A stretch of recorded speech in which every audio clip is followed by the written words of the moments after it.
Hey everybody, we're finally here with the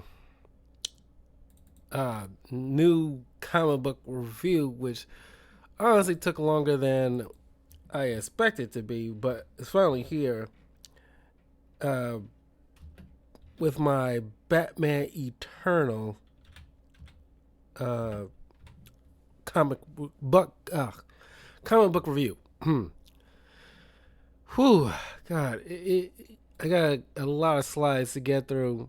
But before I get into it, please, if you like the content I'm providing, please do me a huge favor and leave a like, comment, let me know in the comments below what you think. If you read Batman Eternal, what you think of it, so on and so forth.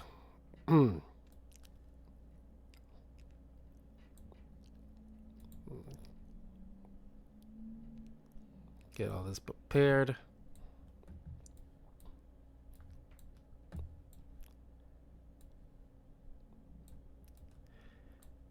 Now, this was during the era of the New 52 DC era. And honestly, in my personal opinion, I think in a lot of people's opinion, the New 52 stuff, by and large, wasn't very good, except for a few things. Now, one of the first comics in the New 52 that I reviewed for my channel is DC's Forever Evil, which is up on the channel. You can check out my thoughts on that. uh, but this one, this is the next New 52 era stuff that I'll be covering. As a matter of fact, the only, besides Forever Evil, the only other New 52 stuff that I've generally dug came from Batman, and only like a few of them. But in the grand scheme of things, New 52 era was terrible. Because they tried to like minimize the amount of DC characters to focus on, trying to make it, like, I guess, easier for writers, and and just focus on like the big dogs rather than like the grand scale of the DC universe like we have now, which was like a poor decision because in my opinion it's just probably just being lazy, uh and just want to focus on the popular ones rather than like put a little more brain power into some characters that isn't Batman, Wonder Woman, Superman centered, especially Batman. uh okay, now Batman Eternal is basically a giant conspiracy story that Batman is trying to solve. Now, uh, we begin with Batman and Jim Gordon dealing with Professor Pig, who is, running with some goons down a subway tunnel. And at the same time, we're introduced to this new character called Jason Bard, who was recently hired from the Detroit Police Department by Jim Gordon himself, who's always eager to, bring on new blood, some real, like, morally sound cops in the fight against, like, corruption and crime in Gotham.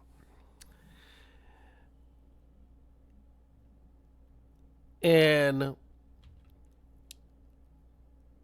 while Batman is chasing down Professor Pig, Gordon goes after one of the goons. And as Gordon got this guy, cornered, Gordon sees a weapon. He tells him to put down the weapon, and the guy's like, "I don't have any weapon." Now, if you pay close attention from the previous panels from this, you do see like a difference. It's kind of like a Mandela effect. This kind of, as you read this for the first time, because when I read this for the first time years ago, I didn't put two and two together, until after getting to the next issue. I had to go back and took notice that as he was running, he didn't have a gun on him. And now in this panel, he does have a gun on him. Now you can assume, like at first, like, oh, he must have pulled it out of his waist or something. But Gordon fired a warning shot, but he ended up hitting a fuse box, which caused an explosion, which ended up derailing two trains that caused a massive accident, killing a lot of people. And just as Bard was, coming down, he unfortunately had to be the one to read Gordon's Miranda rights. One hell of a first day. And as popular as Jim Gordon is in the precinct, now everybody's giving Bard the stink eye. All except for like Harvey Bullock and this other character named Maggie.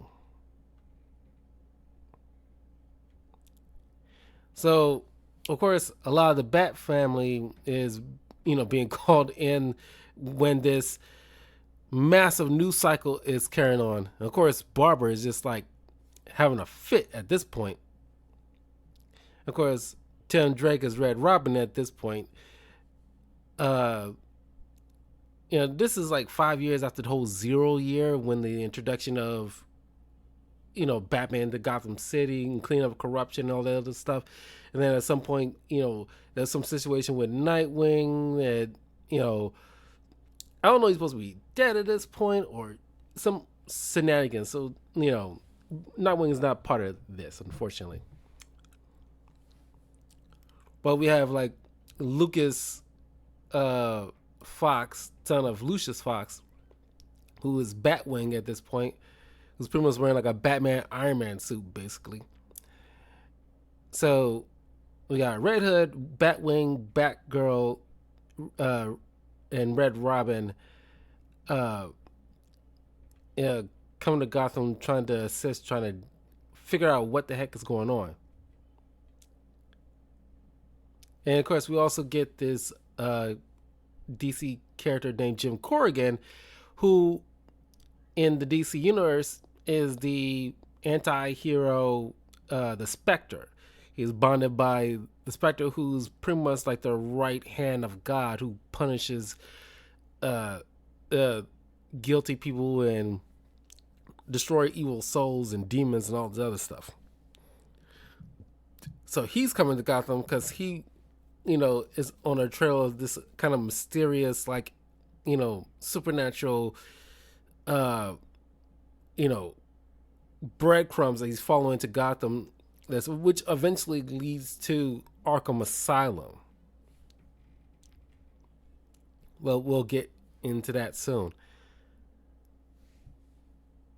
And of course, Catwoman is drawn to this. There's a lot of people who's going to be drawn into this whole conspiracy. Batman's covering the surveillance, trying to see, because he believes Jim Gordon is, innocent. And if he says the guy wasn't carrying a gun, he wasn't carrying a gun. And of course, surveillance shows the guy, he was carrying a gun in Jim Gordon's eyes. But as he's going over to the surveillance, he sees the guy wasn't carrying a gun. But there's got to be something more to it. But then there was a return of Falcone, who you might remember, who in the biggest story in Batman history, if you read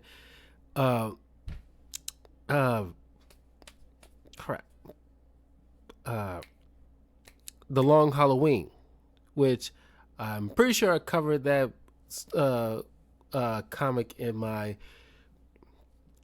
uh, uh, review, that comic book review up on the channel. So he's surprisingly making a return after some investigation. Uh, we noticed that he is coming back. He's getting he after he was pretty much like just gone for so long. Now he's kind of regroup. He regrouped all those years, and now he's making a play. Now, as I remember, because maybe I misremembered half of the Batman Eternal story, what really stuck out to me was the return of Falcone. And for a while, I just, like I said, I half remembered the entire story. Now I reread it, there's like so much more going on to this than Falcone. But as I thought, this is like a reverse of the Long Halloween, where the Long Halloween is pushing out the old mobster criminals to make room for the supervillains. Now, for the longest time, I thought like, oh, this is kind of reverse, where it's like Falcone is now trying to regroup, get back to organized crime and pushing out the psychos. Now that, and going after strategically, the ones that took down like Batman and Gordon. But it was a lot more to it than that. But that has been weighing on him for a while. So I thought it was like a pretty cool idea. I was like, oh, this guy won his get back, because he did not, during the Long Halloween, he did not anticipate the strength these supervillains, or he underestimated them, which was his downfall. Now that and then this whole Batman character and all this other stuff, so he kind of like stayed afar but watched closely and made his move, so that way he can like take them all down, because like he just do not like the freaks, as he calls them, that taking over his city. And of course, he really has it in for Selina, because she was the biggest one that caused him the most ire. Even gave him his iconic scars by scratching him when she first came into the picture. Now, they kind of altered certain things with Catwoman's heritage a bit here, but we'll get to that in a little while. But Selina is a little, is cuts on her pearls, because she's shocked at the fact that Falcone is back. Falcone. I might be switching back and forth with that. It's kind of like, Raj and Ra's al Ghul. You know what I mean. But Falcone, he got his hooks into the mayor. And by extension, getting his hooks to this other, kind of like the Flask type dude, that corrupt. If you remember reading Batman Year One, that corrupt dude that was teaching Jim the ropes and things of that sort.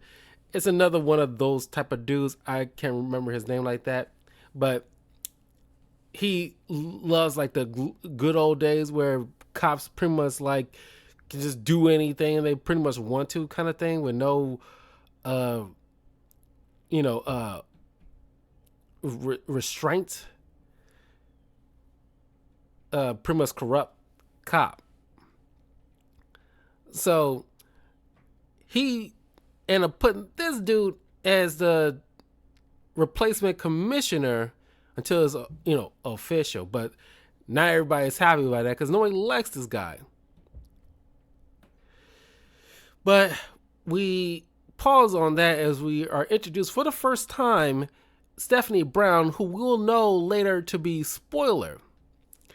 she's sneaking over back to her father's house because it's her father and mother are separated, but she left some kind of like laptop or iPad or something like that at her father's place when she's supposed to be over her mother's.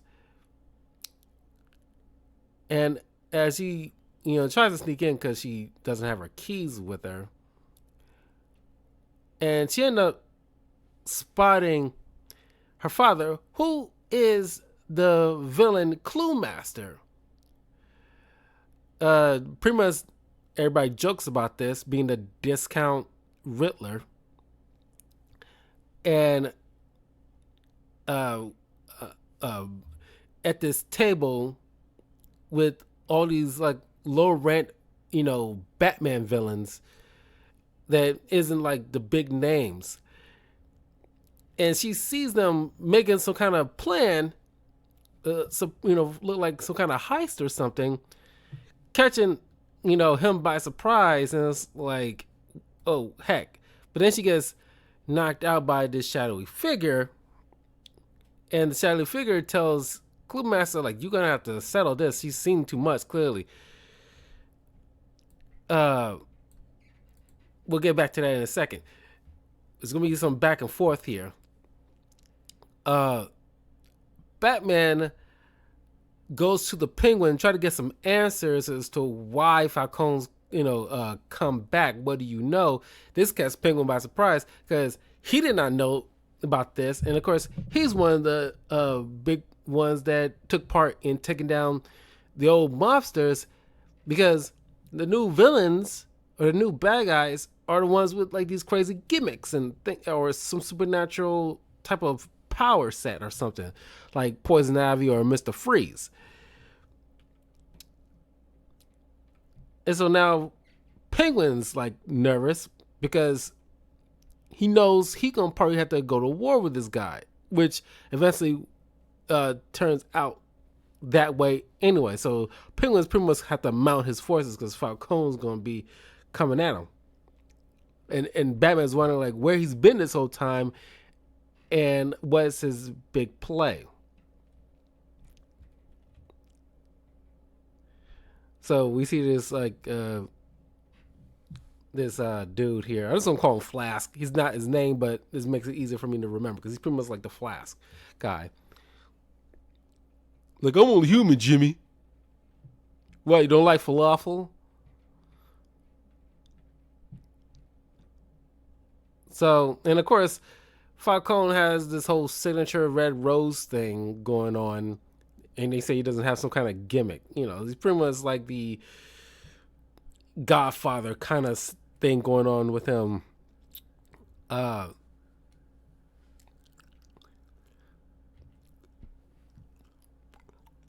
so now everybody's got to answer to this dude, and so Falcone forcing the mayor's hand, forcing Flask's hand into making it a priority that ignoring any other crime but Batman. Their main priority is just to take down the vigilante Batman. That is it. Which really tying all the other cops' hands when they know they need to, stop these other crimes going on and anything that these supervillains are doing, they have to ignore. Even if, especially if Batman was the one to apprehend them, they're not allowed to book them. They have to leave them be because they don't want to, as Falcone's orders, he doesn't want these like any of the cops to help Batman or arrest anything or have any kind of connection with Batman whatsoever. They want to take this guy down and out. And of course, Batgirl is trying to, very haphazardly beating up criminals, trying to get answers as to what's going on and what happened with Jim Gordon. And of course, Batman is like telling her to chill out, which Batgirl finds ironic coming from him, given the fact how many times he, lost his cool and darn near put, you know, you know, permanently damaged somebody when trying to beat them up. Uh, but she ain't trying to listen, not to him at least. Uh, right.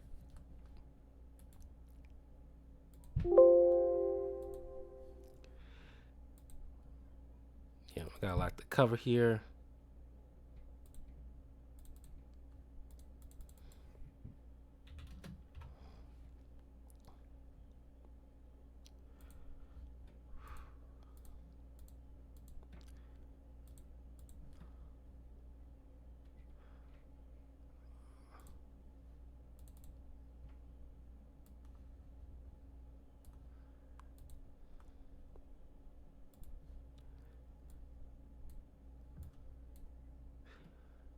Now we'll go back to Stephanie, who is pretty much on the run after she, uh, managed to make her escape by uh, turning on one of the smoke gases, smoke grenades that Cluemaster had on his person, and pretty much ran out of there. Now she knows she can't go back home because that's where the fault will expect her to be. So to go to the nearest payphone that she can find, because she doesn't have a cell phone, I guess, or well, she has a cell phone, but she knows it's probably gonna be traced. So she had to ditch it in order to call her mom to try to warn her about her father. No, her mom's like, "Oh, just sit tight, out, be on my way." But it turns out the mom is in cahoots with the dad, even though they're supposed to be like separated. So she's like some kind of villain in her own right.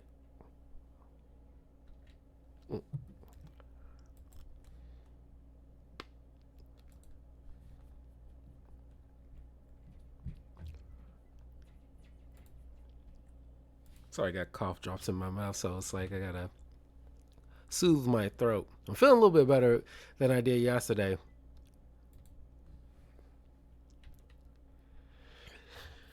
Batman confronts Falcone, trying to get some answers for him, like, what are you doing in my city?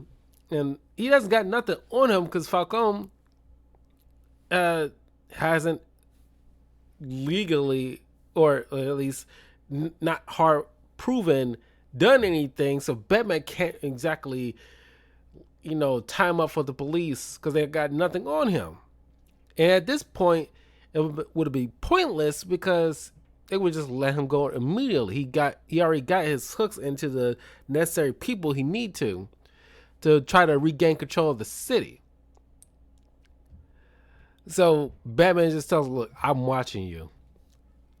But he knows that Falcone is planning something big, but he need to figure that part out. And first, starting off where he's been all these years. But then we go to Red Robin, Yum. They should know better. Oh God, like DC writers, man, whoever came up with the name of Red Robin must have went to the Red Robin restaurant a few days prior and it had it on the brain or something, or watched a commercial and just went with it, thought it was clever. It's like you don't think anyone would put two and two together with that. And it's surprising the Red Robin restaurant haven't sued their ass for that, because Red Robin wasn't a thing until wasn't a name on people's lips until like the restaurant became a thing.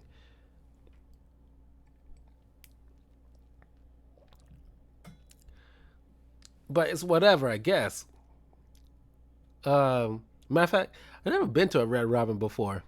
There's quite a few restaurants I've never been to before. Like, I've never been to Cheesecake Factory, never been to Red Robin or Chili's. I think I've been to an Applebee's once, but I cannot be for certain about that. So I'm just going to count that too. So yeah, I've never been in the Applebee's, Red Robin, Chili's, or Cheesecake Factory. And I gotta make it like a mission for myself at some point to try to visit those places. Anyway, I'm getting off tangent here. Red Robin, Tim Drake, is, pretty much semi on his own. He got his own little mini Batcave he called the Robin's Nest, where it's kind of separate from any connection with Batman's tech. So that way, Batman doesn't isn't constantly looking over his shoulder the entire time, because that would be annoying when he's trying to do his own investigation. And of course, Tim Drake is considered like the best successor to uh, Batman in terms of detective work. He's probably one of the best detectives, uh, you know, that could even outsmart Batman in a lot of cases. So he's working on some mysterious, nanovirus that's infecting some teenagers in the Narrows, and he's trying to figure out its origin because it's putting a lot of children in a comatose state. And of course, he has his little. He's on the outs with Batman. There's always like a thing with a lot of these Bat family stories. Batman always got some kind of, or at least one of the Bat family members always have some kind of grievance or on the outs with Batman for some reason. Like he's too standoffish, or he's not keeping them in the loop. Blah blah blah blah blah. It's always a thing. This is one of those kind of cases. So he figures that since Batman is too busy to deal with like the, these larger things, he keep neglecting like these smaller stuff that, like what's happening in the Narrows, because he's only one man. So this was Robin's kind of doing. Meanwhile, we get a little something with Vicky Vale at the Gotham Gazette, who is let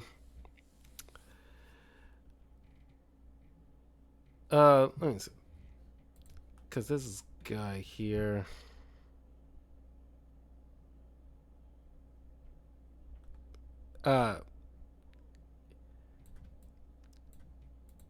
This guy Warren, who's been at the Gotham Gazette for a long time,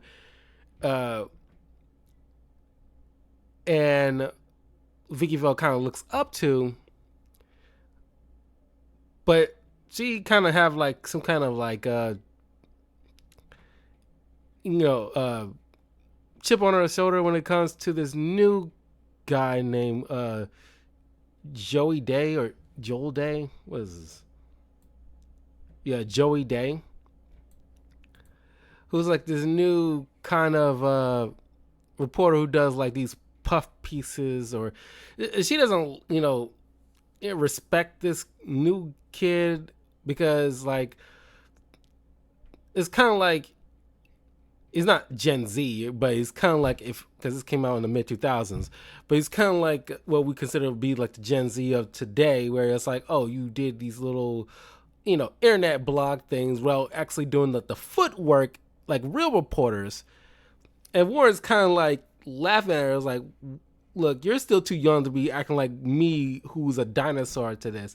And it's always like the whole thing where it's like she would have been like the new kid on the block as she came in, with Warren being like the senior.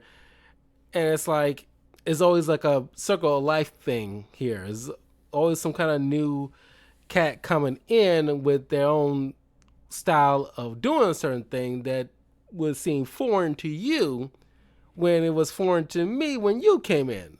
So it was a whole little thing. Not really a big deal. I just thought I'd bring it up because Vicky Vale is one of those rare moments where she has like a very prominent role in a Batman story, where it's fun to see her pop up every once in a while. But she is like part of this big eternal story.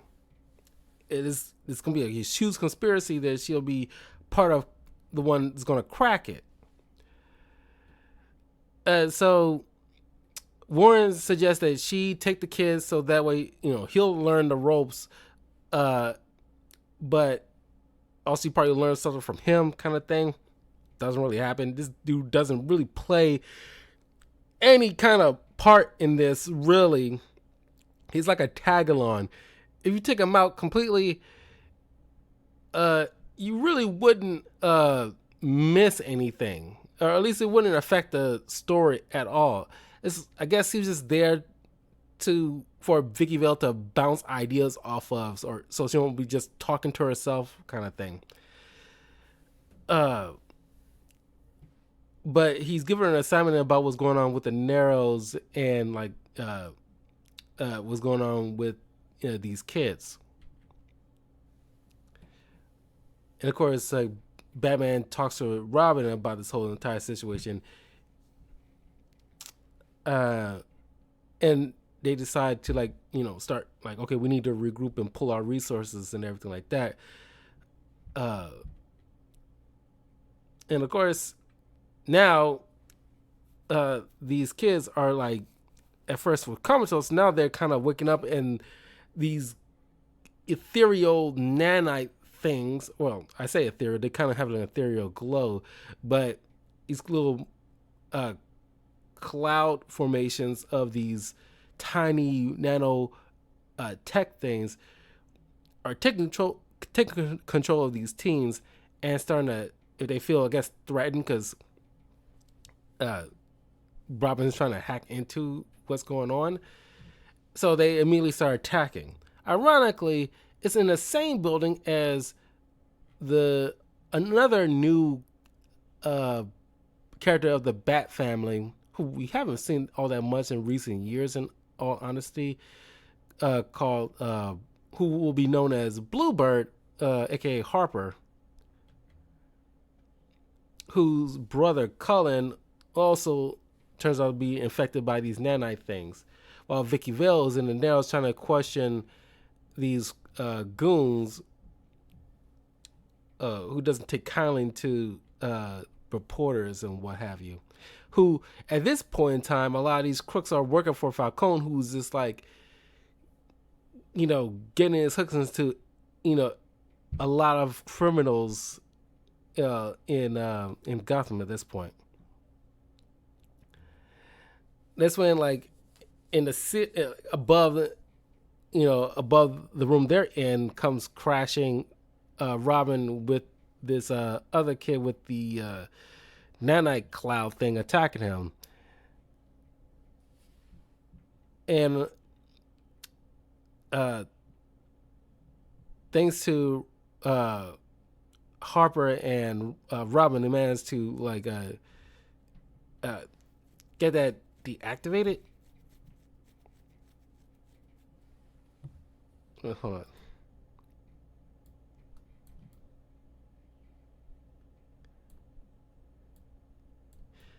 Yeah, so they retreat back into the body, not knowing how to completely annihilate that or expel that from the kid. And of course, Colin also is infected with this thing, which Harper is like distraught because now it's hitting really close to home, and she thinks he tags along to Robin in order to figure out, because she figures he's the key in order to figure out how to stop all this, since he's investigating it. Then we go to, we switch over to see what Batwing is doing in Gotham, which he's taking on the Gentleman Ghost. And Batman stops him by using nth metal to dispel him. Doesn't fully destroys him because he, always comes back by the next full moon. And so Batman needs Batwing's help with a particular case. Jim Kerrigan shows up at Wayne Manor to ask for Bruce Wayne's help, because he needs one of his, because he knows that Batman is busy with what's going on in Gotham with the whole Falcone thing, but he needs one of his Bat family members to assist him in going under Arkham Asylum to run his investigation as to what this mysterious magical thing that's happening underneath, that he's sensing underneath Arkham Asylum. So he offers the assistance of Lucas Fox, who I'm not sure why he has to be so pertinent for this one. Maybe because he's like doesn't believe in the supernatural, but don't know why that has to come up in this. Like at least what drives this so hard. Like I don't believe in, maybe because he fought Gentleman Ghost at one time, and it's like he can't explain it, or and Batman tried to, I guess, instill in him there's some things in this world that can't be explained by science. I had to learn that. You should learn that too, I guess. But it's like we could just have him meet Zatanna or Dr. Fate or John Constantine or Swamp Thing. You want him to learn about, there's magic users. So here you go. They're magic. You know, sometimes you can't explain it. They can just do it sometimes. Uh, but I guess he needs like some kind of crash course into this. But whatever. Then we get to see that this villain called Joker's daughter, who's not really the Joker's daughter, is some just maniac woman who don't know if she was like adopted or just abandoned altogether, but she's just like playing on crazy, and then she idolized the Joker and just envisioned herself as like the Joker's daughter, and that's what she ends up calling herself. She has been used in quite some time. In all actuality, she seems like a sucky character. I'm not sure if it was around this time and people was trying to really experiment on, I guess it's kind of like the proto punchline, I guess, because they probably looking in a way to phase Harley Quinn into the hero thing little by little, because she, I guess, was getting popular, like really popular, to the point where it's like, okay, we can't like have her be a part of the Joker because the whole abusive nature of it, blah blah blah. But honestly, just like punchline, this woman does not work, and I kind of wish they really dropped that punchline character. She sucks. Showing even associate with Joker all that much. Anyway, and this chick is pretty much like a useless character too, because you wanted to have like a Joker thing, but you don't want to use the Joker, which is fair because he tends to be like a crutch. Throw a Joker in it, he kind of takes over the entire show. So, because the Joker, ironically, is not involved in this entire story. Kudos, because I'm pretty sure they probably use him in like a different story or two prior to all this. Anyway, Joker's daughter, along with associating with Professor Milo, who's also like a Batman rogue, I guess, who uses like drugs and just drugs in order to do what essentially is, if like Clue Master is like the discount Riddler, Professor Milo is kind of like discount Scarecrow. But it's pretty much using drugs to kind of make people hallucinate and freak out and what have you.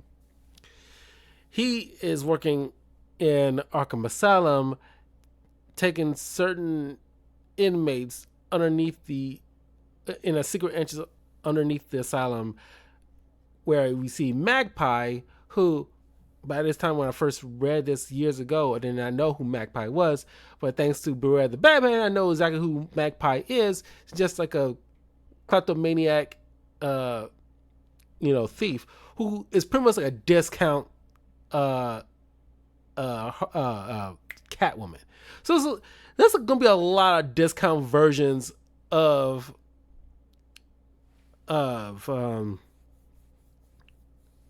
certain popular characters showing up in this story, which kind of comes to a head by the end of the tale when it comes to certain characters here. But I don't want to spoil it just yet.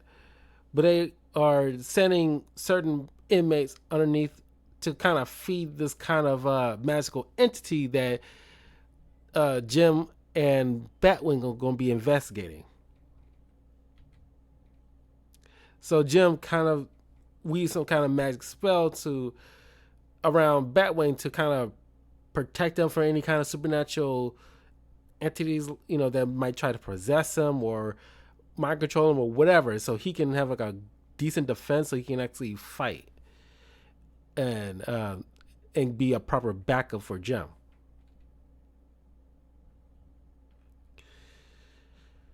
Then we see that uh, Catwoman is making a play at Penguin to try to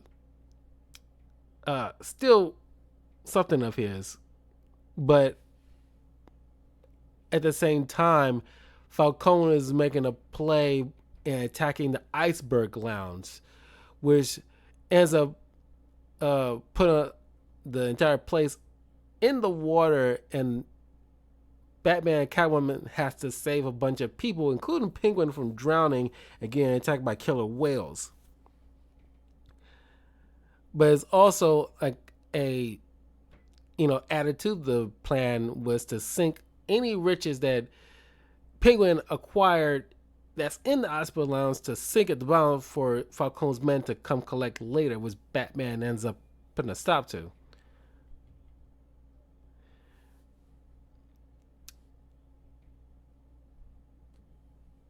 Uh, Falcone also utilizes, ironically, a cup. Well, at least one I can think of, like Killer Shark or something like that. This Red Mask character, uh, in order to as like an enforcer, but he also employed uh, this guy with robotic legs to um, pretty much mess with Professor Pig's. I guess he had like a thing against Professor Pig. I guess he was the reason why he got missing legs. Cause I guess that's how he, I guess, eager to work with Falcone because he has like a beef with these so-called freaks that put him in the predicament he's in right now. So he gladly was willing to help. And I guess that kind of makes sense. It's like I always say that if I want to write a Batman story, I want to like do some kind of story where like certain people who were hurt by certain Batman villains all come together, try to take their revenge out on them from the harm that they caused them,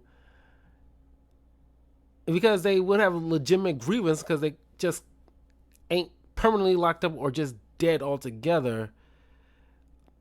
And it's just like, there will be people like this. So he ends up uh, destroying Professor Pig's lab after stealing some certain items there for them to use, which Professor Pig isn't all too happy with.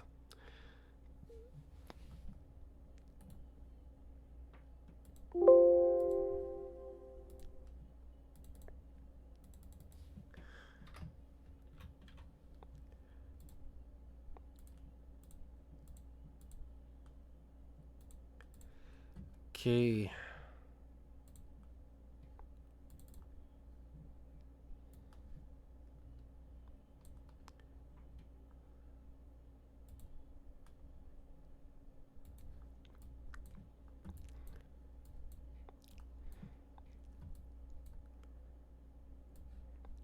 So yeah, Falcone makes his play, blows up the Iceberg Lounge. So now it's sinking.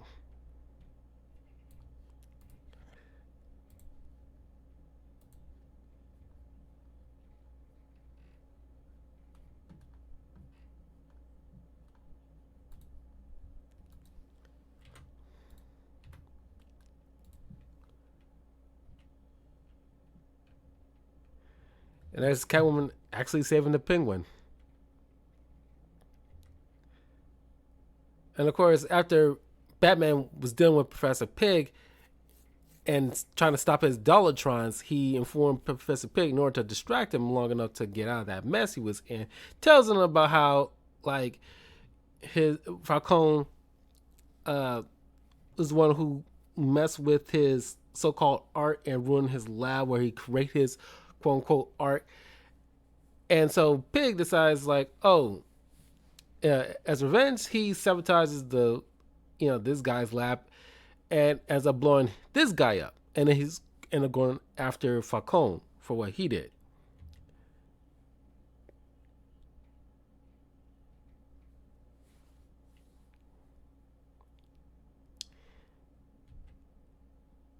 So we're going back to Stephanie, where the the dad sends out puts out a bounty on his own daughter's head, essentially, and now there's goons gunning for her. She's waiting by the payphone. Thankfully or unthankfully, some stranger pushes her out of the payphone because she's been sitting there waiting for a phone call, pretty much hogging it and do waiting for too long. So you kind of push her out, but not realizing it. This drive-by happened. Shoots this guy, thinking it was going to be Stephanie,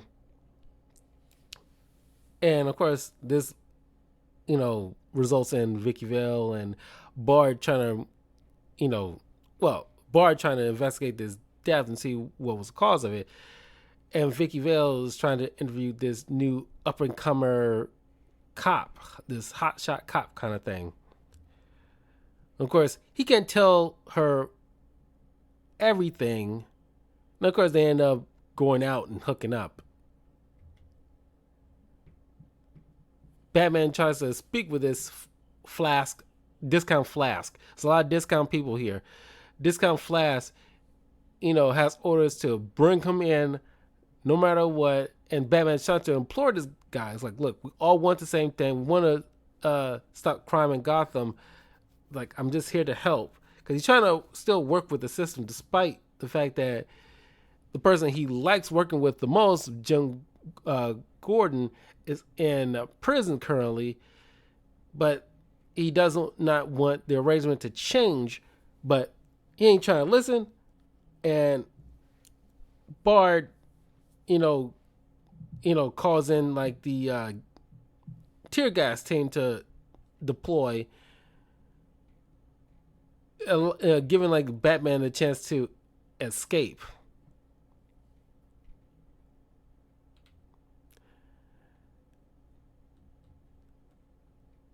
Of course, he ends up getting chewed out by Discount Flask, wondering like, what the heck is going on? What's wrong with you? It's like, oh, sorry, this is the first time me seeing Batman in person, so I kind of panicked. But he knew exactly what he was doing. He has a plan in play.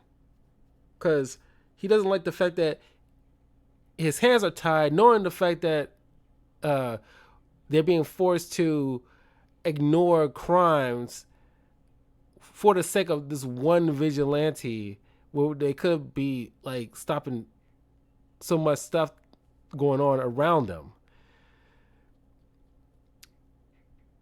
Uh, then Batman found a lead in regards of where Falcone been. He was in Hong Kong for the past few years, consolidating resources and connections. So he goes to Asia, where he meets up with the Batman of Tokyo, Hero, I think he's called, and discovered that he was, Falcone, while he was in Hong Kong, was in a gang war with a Chinese crime boss. Or is he a Chinese or Japanese? One of the two. And so Batman wants to interrogate this other guy because he ended up coming out on top. All the while, he came in contact with this operative from British, I guess, assuming this British intelligence. It's the SSR or SAR, something like that. I can't remember. I'm just going to call it British intelligence. And we find out this is our first introduction to Julia Pennyworth, Alfred's long lost daughter, who will come into play for this story as well. But we haven't seen that much of her since the death of Alfred a few years ago. And she kind of took off after blaming uh, Batman for Alfred's death and things of that sort. And she teamed up with Batwoman for a particular adventure. I looked this up all the while. Ben's reading Batman Eternal because I'm so curious of whatever happened to her. So that's pretty much what happened to her. The last time we seen her was when she was teaming up with Batwoman a couple of years back, dealing with some kind of mess. But that was the last time we seen of her. She haven't been used since then, which is kind of weird because she eventually will become acclimated into filling the woman in a chair role like Alfred was the man in the chair. Uh, so it's a shame that she haven't just kept that going. Especially after the death of Alfred, they need an Alfred essentially. But I guess they don't want to just force another former British intelligence person just to be another butler type.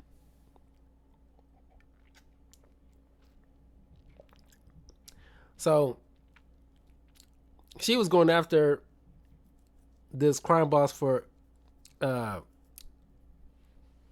for the agency, but ended up getting wounded by him. But Batman ends up beating this guy up and questioning him, and it turns out that technically Falcone beat him in the gang war, but he let this guy be like, you know, the face of the criminal underworld over in Hong Kong, uh, and just get the necessary resources that he wants because he wants to go make his way back to Gotham to try to reclaim his hometown. And um, so uh, Hero tells him Batman look, he's finished. Once the other uh, uh, crime families realize that he didn't uh, acquire the head of the criminal empire through honorable means, it was just given to him, he will be disgraced and he'll lose, face, and eventually everybody who works under him will be uh will go to other criminal organizations. He'll be pretty much finished. So now we understand where Falcone got the resources necessary to come back to try to make a play. uh Catwoman ends up getting kidnapped while trying to rob Falcone yet again, because Falcone kind of set her up because he knew she couldn't resist. But Professor Pig ends up breaking in with his goons, causing a disturbance, which allowed Batman to come in, save Catwoman, but of course couldn't arrest Falcone because the police ended up showing up and he got most of them in his pocket at this point.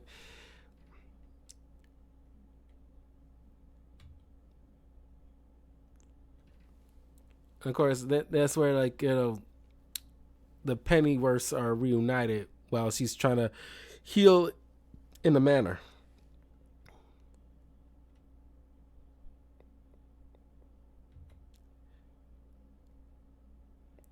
And going back to Stephanie Brown, she pretty much hiding out in a library, sleeping in the air ducts and stuff like that, while she knows she can't go to the police but she decides to make some kind of spoiler blog where she pretty much putting out information for people to read up on certain activities that Clue Master is up to, which he and his crew isn't all too happy with. Pretty much like, spoiling their plans while they're trying to, plan heists or what have you, which further encourages them to increase the bounty on her head. And now she can't even trust her own mom at this point. But most people ain't taking the blog all that seriously. They're reading up on it, but they ain't taking all that seriously because nobody takes Clue Master all that seriously.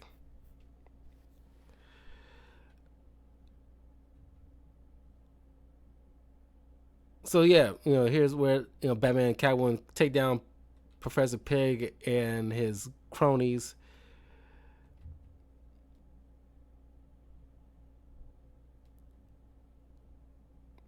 And there's still another mysterious person watching from afar. There's just too much. There's always seemingly another bigger fish behind the scenes.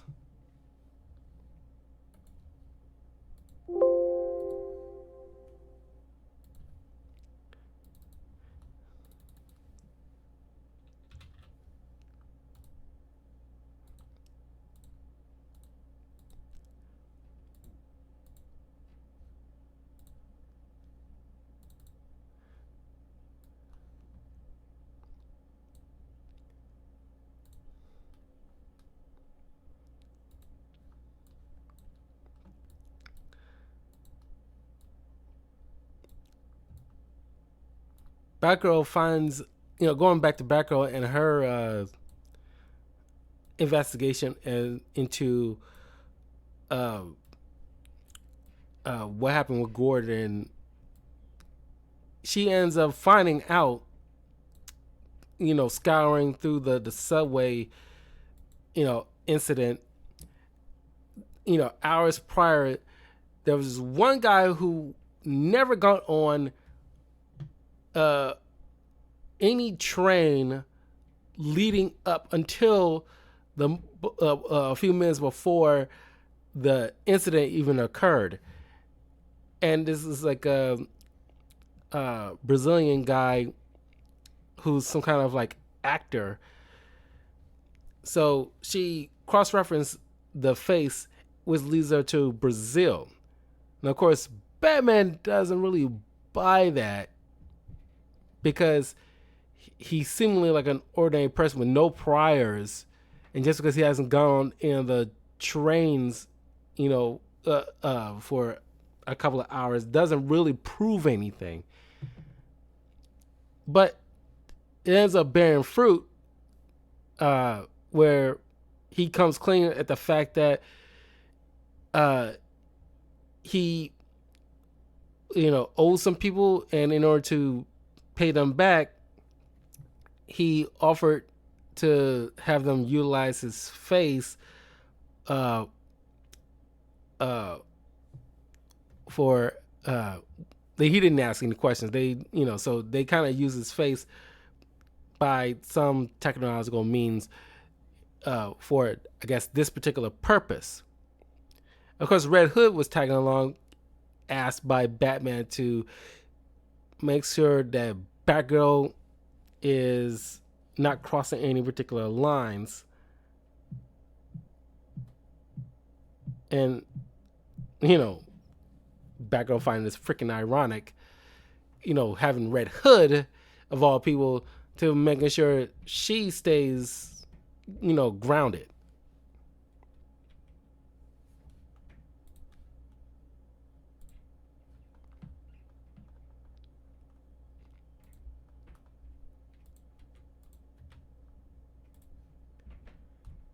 And of course, all the while, there's this like centipede villain woman from Brazil trying to go after this actor for some reason. It's not really that important.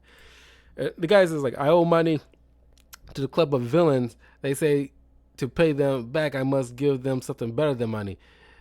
There is a weapons man, an associate of the club. He wanted to be handsome like me, so they make me trade.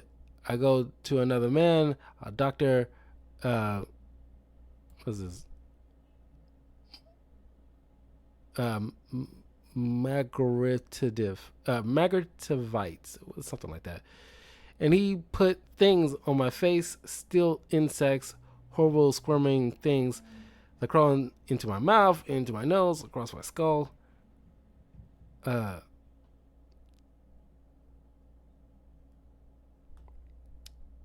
so that's pretty much like the technological thing that they did to him just to utilize his face for this particular scheme to facilitate the framing of Jim Gordon. For what reason? They don't know yet.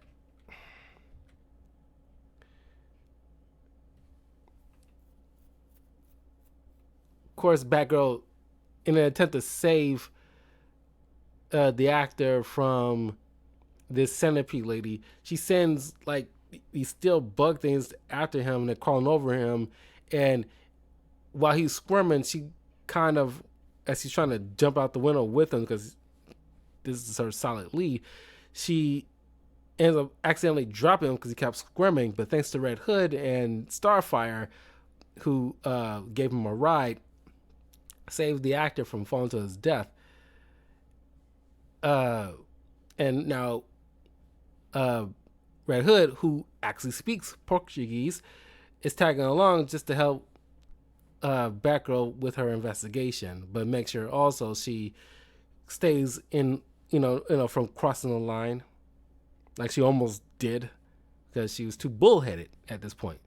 And that's like, if Batgirl has a weakness, it's always something with her father. She's a total daddy's girl, and anything going on with her father, she completely lose all sensibilities and logic.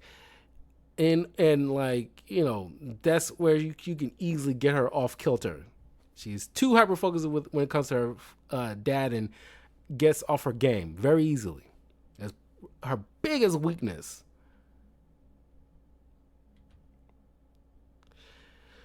While back in Gotham, Batman in the disguise of a SWAT guy have like a heart to heart with Jim, who's on his way to the courthouse, for the hearing about the whole entire ordeal. He mentions there's like something more to it behind what happened. Doesn't have any concrete stuff yet, but some stuff is picking up because something clearly, you're clearly targeted for what we don't know yet. But Jim says, like, just, make sure you do this by the book. But if we don't have nothing right now, I'm going to have to face what I did. So, which go to show how cool of a person Jim Gordon is, and like how honorable he is, down to, the letter. And he's like all about the law. And he's doing like the right thing. He might bend it, a couple of times, but he never will break it. You can see from like the Killing Joke, where despite the Joker trying to drive him mad, he still makes sure, like, make sure you bring him in, do it by the book.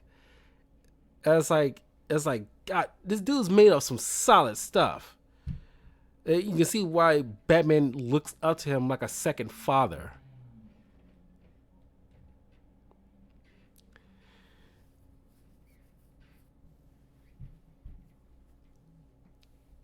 Uh,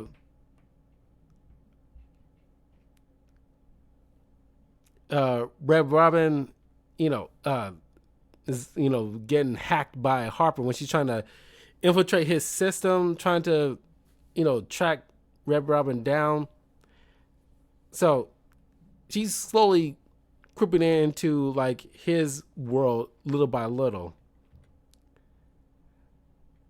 and of course things don't turn out well in the courtroom.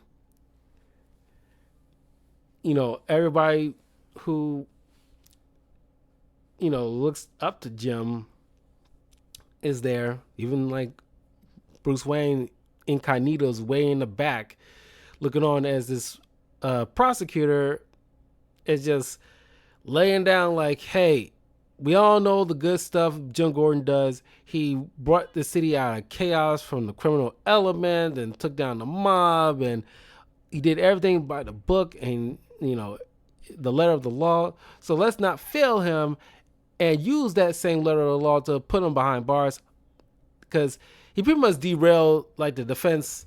Because I don't know who's the defense of Harvey. I mean, not Harvey. I'm about to say Harvey Dent. Who's the defense of Jim Gordon? Because clearly they're not doing their freaking job. Because the prosecutor is going to, of course, bring up the fact like I said, derail their little pretty much armor by bringing up like, yeah, we know the defense is going to bring up all the good works that Jim Gordon does, but all that is irrelevant in this particular case because he miscalculated and caused the deaths of like hundreds of people, essentially making him like a mass murderer with one bullet. And so I'm not sure, like, I would love to have seen like somebody being at his defense and showing at least some kind of defense for him, some credible defense to try to go some kind of back and forth. There was none of that. I thought that was a crying shame because this was written by Scott Snyder, and I kind of wish he kind of written something in there for to see like some kind of defense for Jim Gordon dealing with this, because the public, at least most of the public, still believes Jim Gordon to be innocent in some level.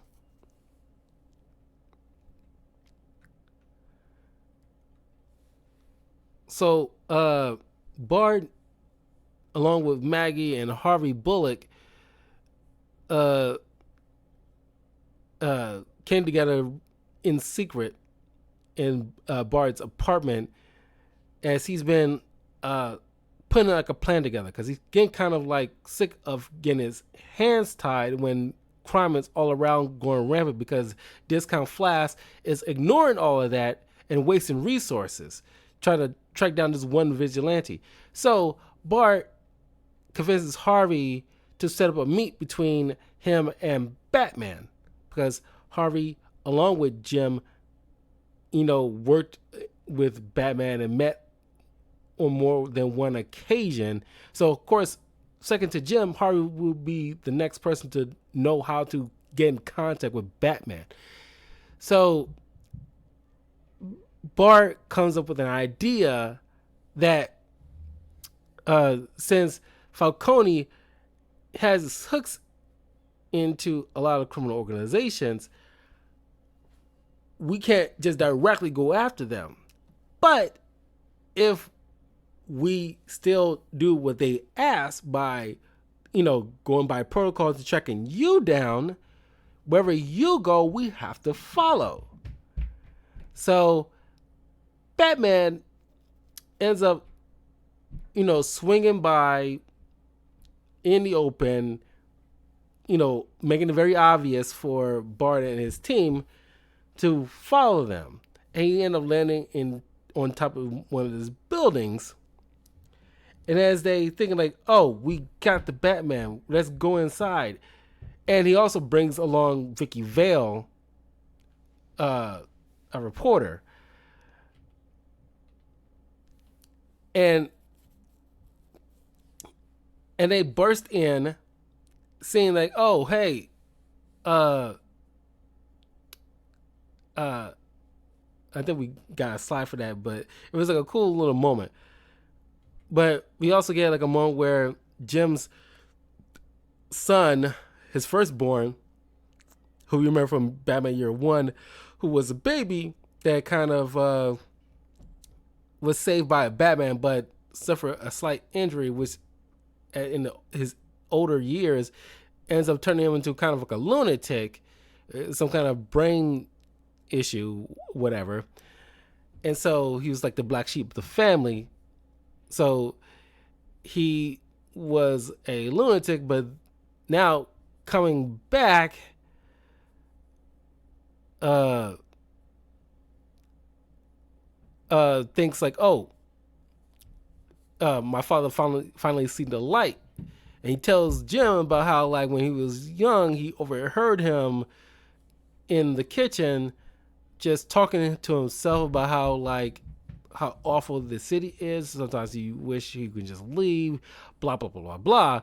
So figured that, oh, my father finally snapped just like me. So he orchestrated like you know like tomorrow night, like I will organize a way to get you to walk out, through one of the exits. All you gotta do is do so, and that'll prove to me that you finally saw things my way.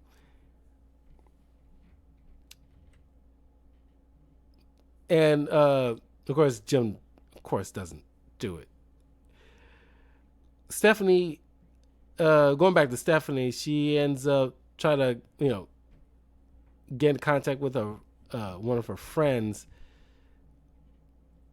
and one of her friends receives some kind of package, which turns out to be a bomb delivered by her own father, pretty much trying to cut access to any close relationships, uh, to isolate his own daughter to make it easier for him to find, which caused Stephanie to be distraught because she lost her best friend in the entire house. I'm pretty sure her parents was there too. So she had to go there and witness her friend's house burnt to the ground with her friend and her family pretty much like up in smoke. It was horrific. Uh, Here we go. It was like Batman swinging by,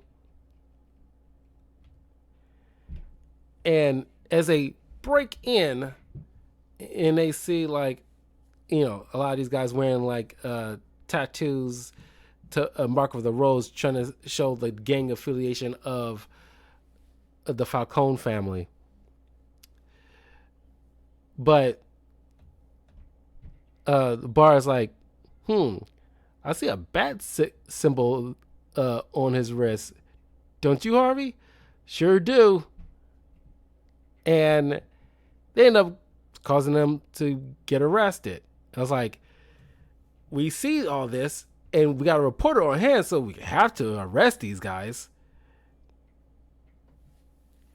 And of course, one of the goons ends up calling Falcone about this whole ordeal. And of course, while they're being booked, Discount Flash asks, like, what the heck are you doing? Like, I told you to go after Batman. And Bart's like, we did. He went to this building, and when we broke in, and we see all this illegal activity going around. What do you want us to do about it? And then Vicky Vale's, jumping in. It's like, so, like, Commissioner, are you saying that, you're going to release all these men even after we found that they was doing illegal activity?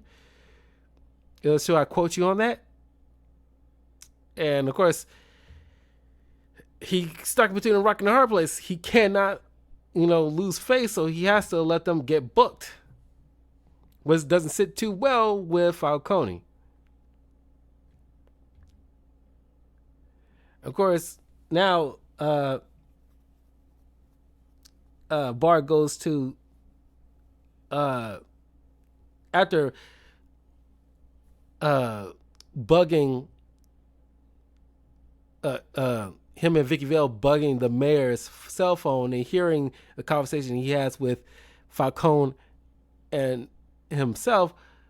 Bart come bursting in saying like, you're a disgrace. We're gonna we're gonna do things the way it should be done, and not because some mob boss is like pulling the strings.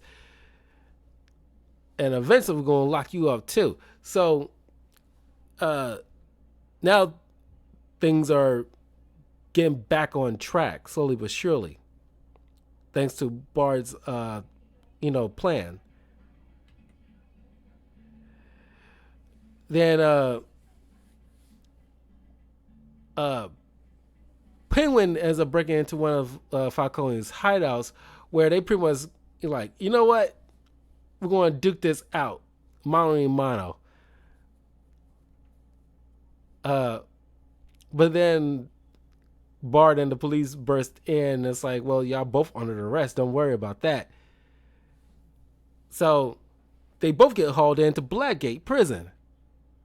Pretty much, stopping this gang war that has been emanating uh, for days now.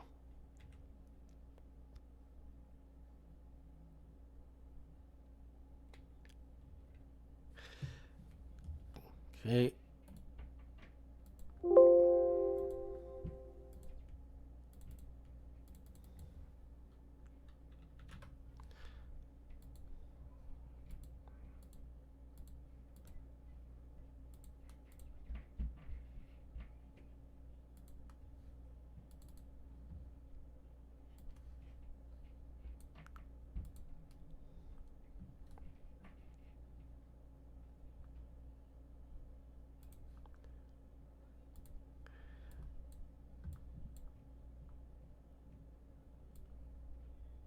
Batman ended up showing up to Jim as Batman was worried that Jim was about to make a run for it, and Jim was like, "I was just going to lock the door. Don't worry about it. Have you found evidence that you need? Then get back to work." Like, at his core, he's still Commissioner Gordon. And it's like, he is not like the one to break like that.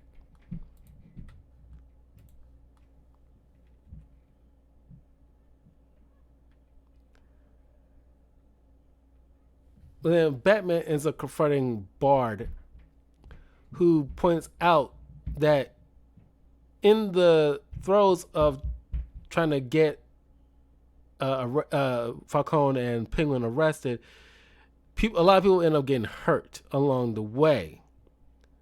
But Bart saw that as like a necessary evil, uh, which when Batman is starting to look at this dude differently now. Like, something's up with this guy. You don't know yet, but right now you can't focus on that because there's other stuff that he has to concern himself with. So we're going back to Batwing and Jim, who goes under Arkham Asylum and finding it in such horrible conditions, more so than probably usual, and seeing like all these ghouls popping up, and they end up trying to fight them off, but Batwing gets pulled underneath the ground in this secret lair where Joker's daughter is. Going back to Brazil, Red Hood and Batgirl ends up bumping into Batwoman, who's on her own little particular case in Brazil. But they end up looking for the same dude who had answers to the person who set everything up, which turns out to be some guy, I don't even remember his name, but let's call him Discount Mad Hatter, who's pretty much a guy who stole Mad Hatter's tech that was used to convince Jim to see a gun in a guy's hand that wasn't there, that caused all this. Meanwhile, Batwing is dealing with Joker's daughter, who I really don't care for. She's probably like another weak link in this entire story. But it's probably slightly more needed than that junior reporter dude. And it turns out that she's part of this little ritual that was carrying on, where they using Maxie Zeus, the guy who got this warped view to see himself as like the embodiment of the Greek god Zeus himself, and he's used as a conduit to being possessed by Deacon Blackfire, who's just like a crazy priest who died at the hands of his own followers after Batman defeated him years back in like the story called Batman Cult, I think it's called.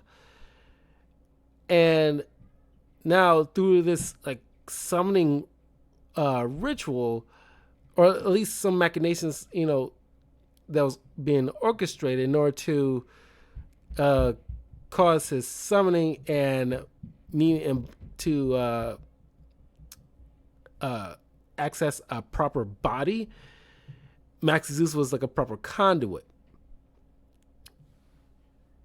But we're stopping there while we're going back to see what's going on with Harper and Red Wing, who tracks down the originator of these nanite machines, which is this old dude living in Japan. Because Harper now is like entangled into this investigation and is teaming up with Red Robin, who in the conversation with this old guy sees a potential in Harper, and Tim decides he's going to end up training her properly because she has know-how. She just need like the proper training. But the old man ends up telling them that somebody had been using a defunct lab that he used to have, where I guess they acquire some kind of old prototypes and some tech and try to use that in order to do like these dastardly plans in the Narrows back in Gotham.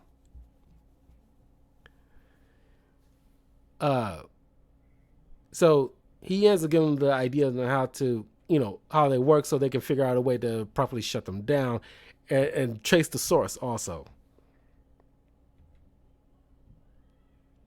And of course, we're going back to the Pennyworths, and of course Julia at this point doesn't know about the whole secret identity stuff yet, but she at this point thinking like, oh, you used to be this great military man, now you this lowly butler. Whatever happened to you? She doesn't know any better. Of course Alfred can't tell her because it's not a secret to tell, but she thinking like, oh, he's disgraced and doesn't, he lost his ways or something like that she doesn't know. Then we're gonna do a flashback on what happened to Deacon Blackfire and how he ends up getting like murdered by his own code. Ends up being sent to hell. So now he's trying to make his way back to the earthly plane by possessing Maxi Zeus.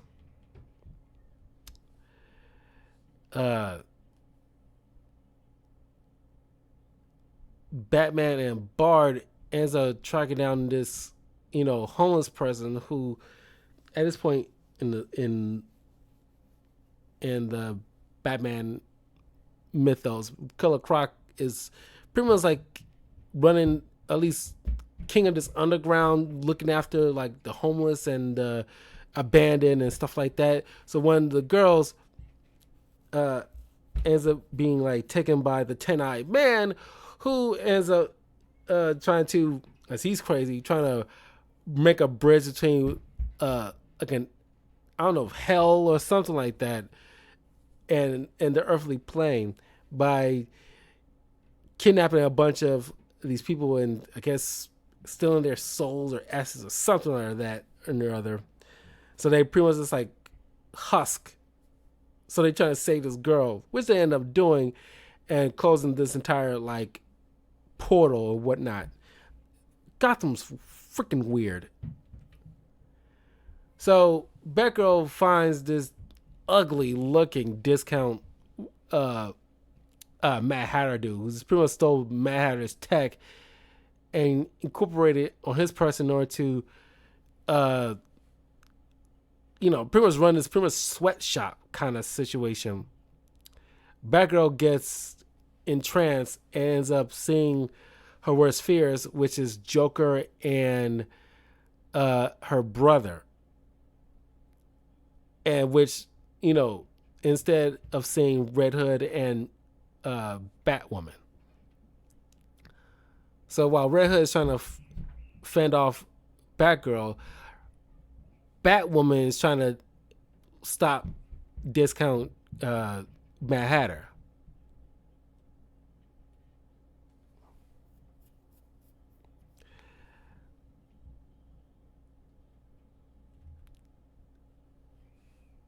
So while that is carrying on, a riot is breaking out, orchestrated by uh, one of Falcone's men, but also Penguin's men is here too. So it's like a big fight between these two organizations trying to get at one of their boss's enemies.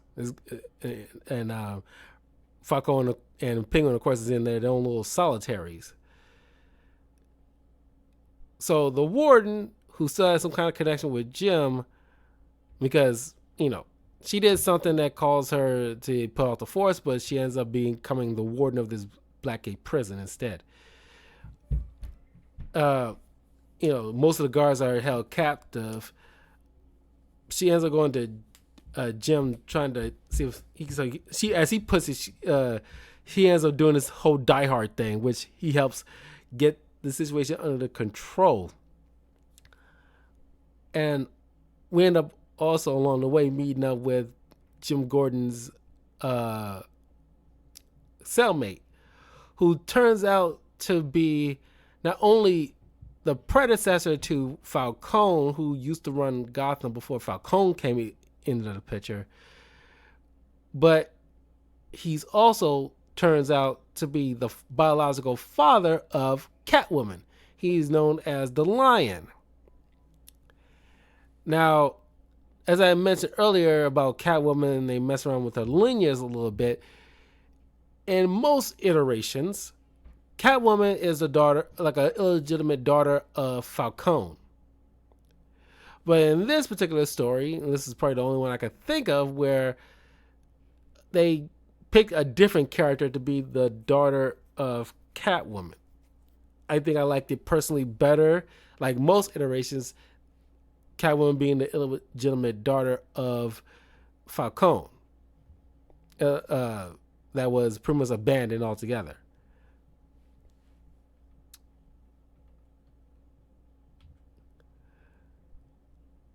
So here's when, like, you know, Red Robin and Harper figure out the whole situation with those nanite things.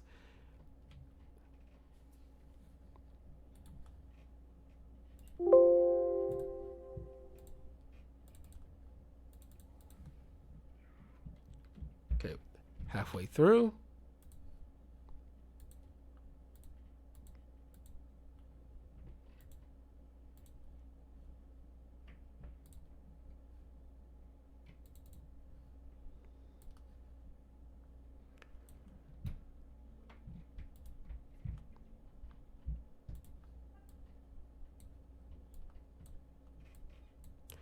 Now back to Brazil. Batwoman, because she's a little bit more prepared, has particular lenses in her cowl to prevent any kind of hallucinations or illusions to mess with her mind. So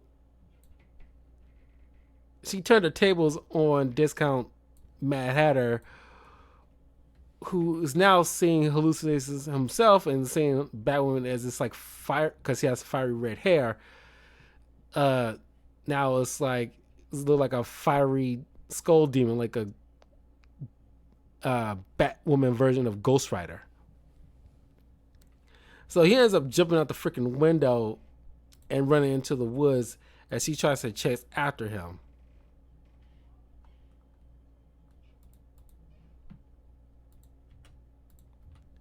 But he doesn't go far, and she ends up finding him dead in the woods with a mysterious knife embedded in one of the trees, trying to prevent this guy from potentially talking Uh, but it's pretty much like, got the information that they need in order to prove Jim Gordon's innocence. But Jim Gordon teaming up with the Line got everything under control in the Blackgate prison. And this is where Batman, Croc, and Bart putting a stop to 10 Man's machinations and sealing away the portal and saving the girl.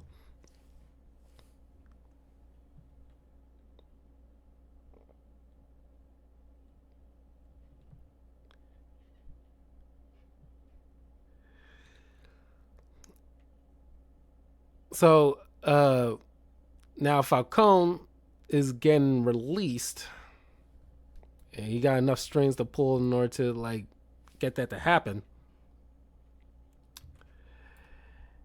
And uh, the warden working with like Batman uh, since he's gonna be leaving back to Hong Kong anyway. Batman wants to get some answers from him first, and then he ends up finding this mysterious invitation that was given to him,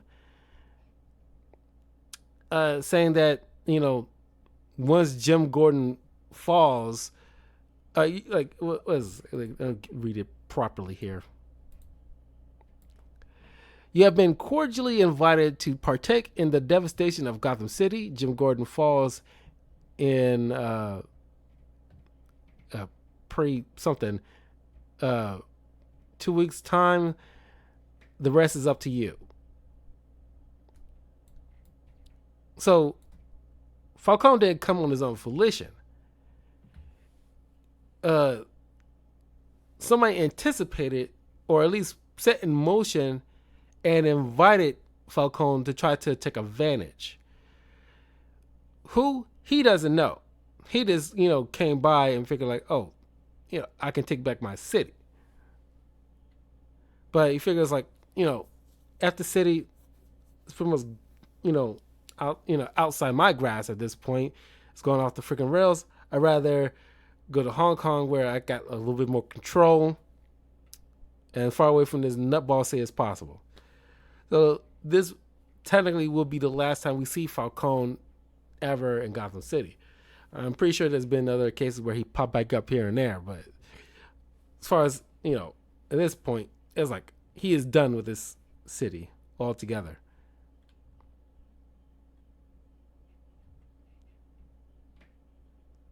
So Batman ends up giving Bard the information Batgirl provided to him with the information necessary to free Jim Gordon. But instead of giving that to the defense attorney, Bard destroys the information.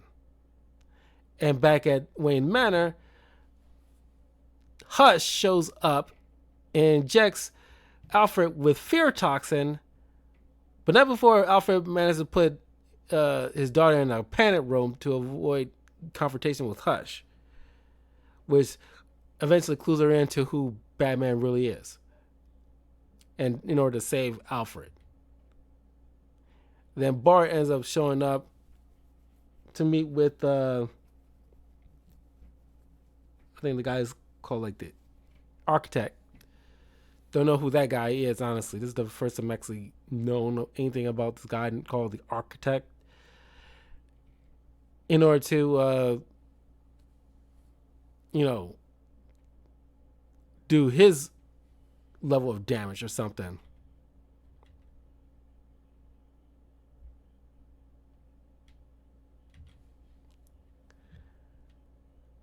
So Julia shows up in the Batcave, and while Batman stops the architect from destroying Wayne Tower and causing like a massive potential, using like a tuning fork or something like that in order to cause some kind of massive earthquake in Gotham.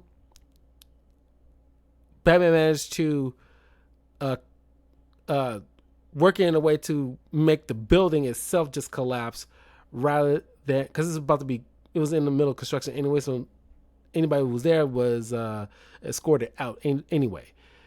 So now Julia's pretty much like called Penny 2 while Alfred's Penny 1.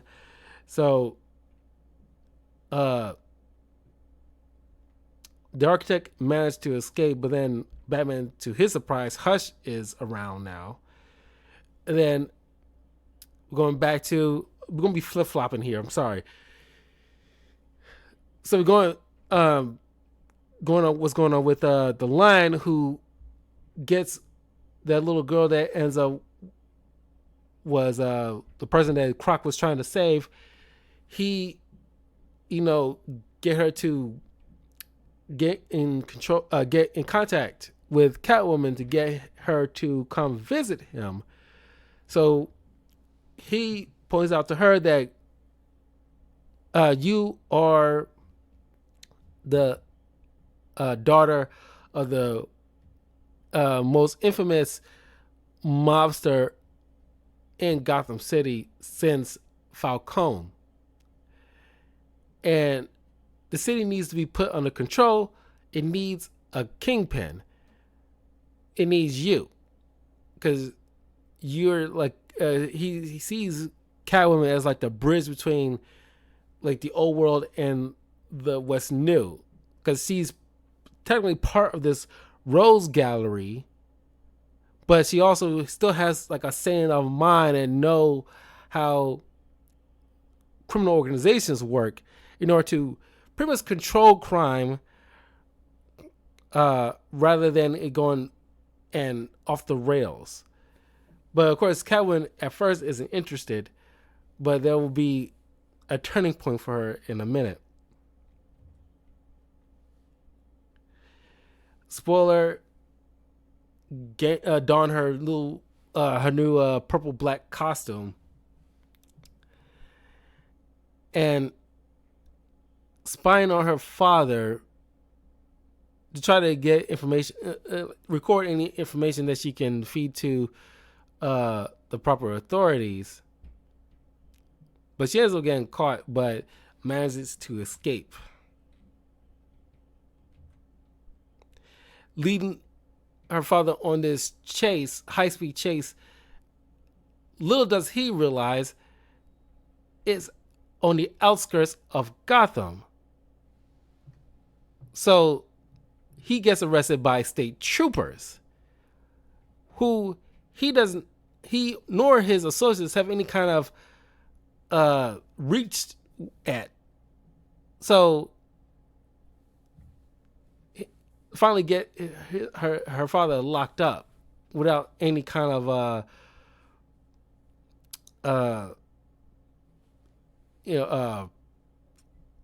access to his normal connections. Was pretty smart, in on honesty. I was like, yeah, you might have some pull here and there in Gotham, but you neglected the fact that, the moment you're outside of the city, you don't got no reach at all. Like, I got you. I got you now.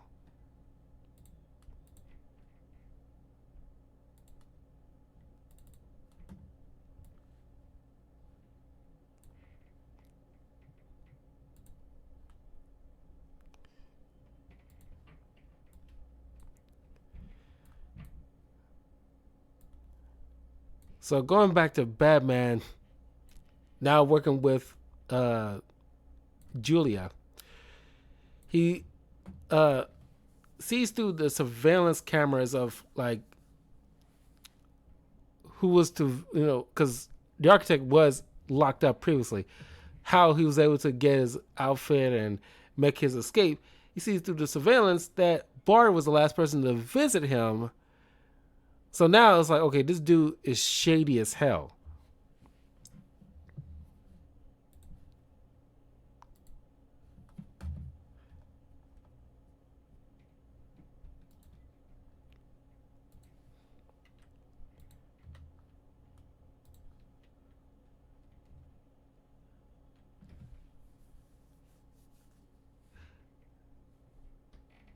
And so while investigating Bard's apartment for clues, a hologram of Hush shows up saying that he's been monitoring him, and he's pretty much like taunting Bruce, saying like, hey, like, you know, uh, we pretty much got you, man. You're done for. Like, because he thinking like Hush was the one who was probably orchestrating all this and was the one behind Bard, because Hush is working with Bard. Uh, Hush puts it like, you had your time on the altar. You've made the city into something that it can work perfectly for you. I've come here to take that all away. Everything you never deserve. Because, pretty much Hush is pretty much obsessed with uh, Bruce Wayne. He knows he's Bruce Wayne. He tries to uh, take over his life. We don't know who Hush is. Hush, is Thomas Elliot, who was childhood friends of Bruce, also comes from a rich family, but unlike Bruce, who lost his parents to a tragic, uh, mugging, Bart ends up causing the death of his parents in order to inherit his wealth to try to do get and get everything that Bruce has, because he's just super obsessed with Bruce Wayne. And unlike most Batman villains who's obsessed with Batman, this is one of the few occasions where somebody's obsessed with Bruce Wayne himself and try to take over his life, even to the point of, in a lot of iterations, Hush, because this is why he's so bandaged up, most iterations he tried to, graft his, because he's a doctor himself, he graft and stitch different faces to try to match what Bruce's face would look like, because pretty much like a stitched up, patchwork of skin to look like Bruce Wayne. If you played the Arkham City game and there's like a side quest with Hush, you see that come to fruition. Now, they kind of lose the stitching when he comes back in Arkham Knight, which is a shame. But I love the whole stitching aspect of it, because this dude's like that crazy where he's just super obsessed with Bruce Wayne. He just wants his life so bad. So he ends up blowing up Bard's apartment, which caused Bard to convince the mayor to initiate martial law so to install a curfew so he can try to reclaim control of the city, which is part of Bard's own machinations.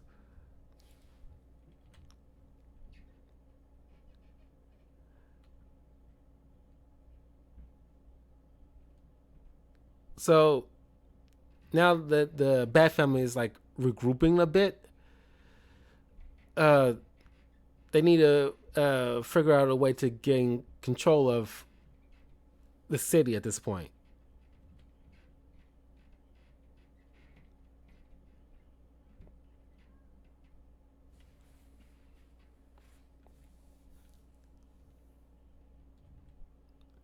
So we see a little bit of the backstory of Hush a bit, because he has red hair, but in most cases, after he trying to change his appearance, he ends up kind of like dyeing it jet black like Bruce is.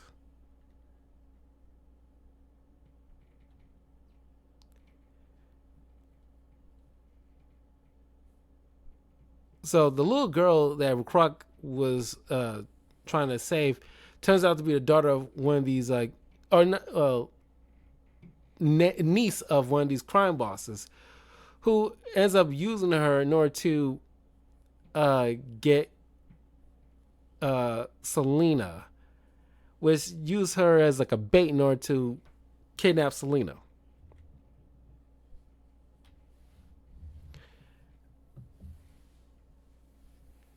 And of course, if you're wondering, because at this point in time I was end up wondering myself, why Spoiler did not tried to get a hold of Batman. She had many chances to do so, but she just leaving notes and stuff, but isn't like directly trying to, ask for his help or anything like that. You'll know why pretty soon. It's stupid in my opinion, but I guess makes some sense.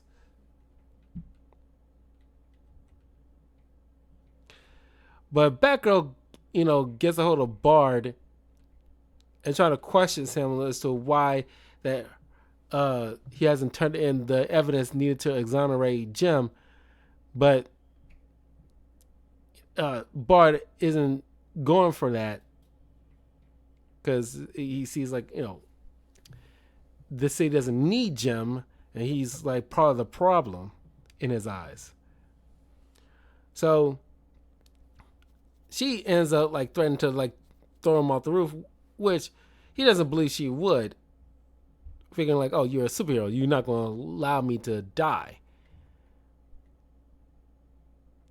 Of course, Red Hood shows up and grabs a hold of the rope, but then it's like, it's not you, Barbara, but it is me, and let him drop. Of course, Barbara kind of snaps her out of her little raised fuel thing and jumps in and saves him before he falls to his death. But in doing so, ends up kind of, twisting his ankle. So moving forward, you'll see Bard using a cane along the way. Of course, Croc shows up trying to find a little girl, and one of the other gangsters, stone-faced dude, is going to try to make an example out of Catwoman because she kind of pissed off a lot of people she stole from. But when Croc shows up as like a deus ex machina, slashing and killing a bunch of people, this allows Catwoman to make her escape. But Stoneface guy gets the uncle to try to shoot her dead, but he's never probably actually used a gun before. He ends up missing Selena. And before Croc was able to stop him in time, he ends up killing him, but it's too late. The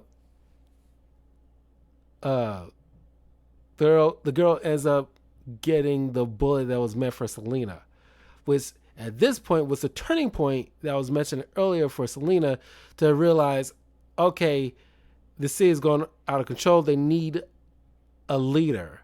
So this is where she decides she will take up her father's offer and becoming the queenpin of organized crime to prevent something like this from spilling into the streets and hurting innocent people. We're going back to Batwing and Jim, who at this point now possess Maxie Zeus, with Blackfire trying to rise again, and Jim trying to force the Spectre to come out because this is a perfect time as any time, because normally Jim hates when the Spectre comes out because he dishes out punishment kind of indiscriminately to anybody who's like done anything wrong instead of like focus on the real bad guys. But at this point in time, he having like a kind of like an erectile dysfunction of the superhero variety, and he can't get his power, the Spectre power, to come out to put a stop to this. But eventually it does when, when Blackfire is reaching his apex of his power, the Spectre comes out and crushes many of the spirits and demons along with Blackfire, exorcise the spirit from Maxie Zeus and crushes him, destroying him, ending this, nightmare of a supernatural variety. But in the ensuing battle, since they're underneath Arkham Asylum, it causes a the entire place to collapse, which destroys Arkham Asylum, killing many people, but obviously not the important people that's important to the Bat mythos, like the villains, obviously.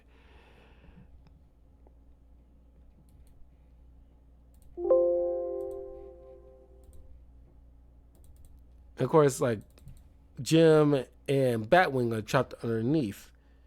Also, Alfred's there because uh, he was in a hospital, but thanks to Hush, under the guise of Thomas Elliot, had him ex, you know, escorted out underneath his care, which he ends up putting him in Arkham Asylum, still suffering the remnants of the uh, fear toxin here and there. But little by little, it's kind of like going away.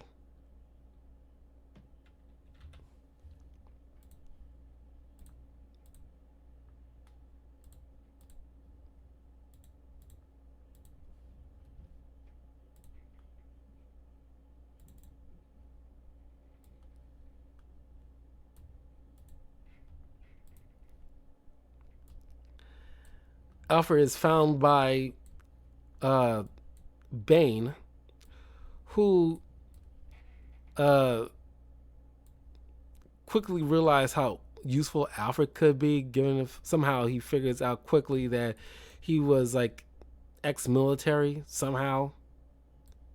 We didn't. He does see Alfred in action, but not after he already saved him, and just assume like, oh, you're useful kind of thing.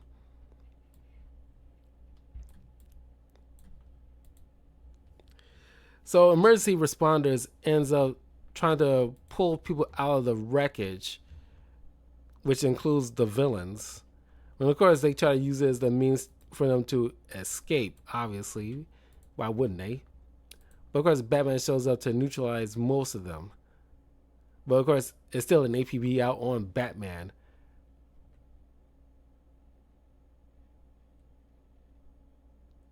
And I find this kind of ironic. It wouldn't be until like a few years, or at least several years later, or no, a good decade. It wouldn't be a good decade later until this particular guy ends up killing Alfred by snapping his neck. It's really ironic.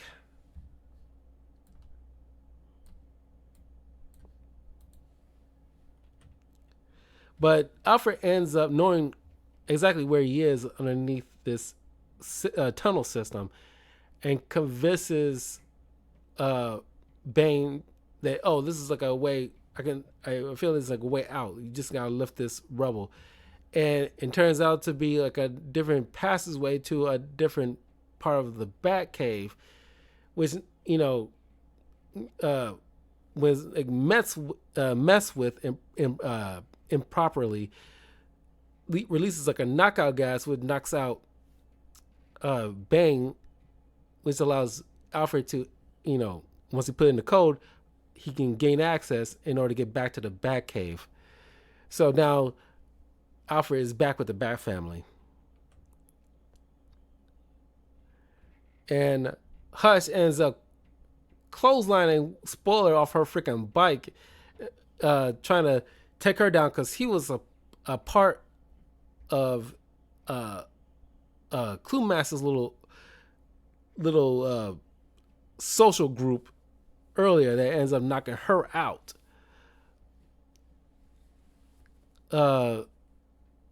Before she made her escape with that smoke grenade. Now he's like trying to put an end to her little shenanigans, but Batman shows up in the nick of time to stop Elliot from killing her, but she ends up making an escape in the process. He ends up showing back up at the wreckage in order to rescue Batwing because his suit is, losing power, but he still managed to rescue Batwing. Jim Corrigan would show up a little bit later before this story ends. We'll get to that soon.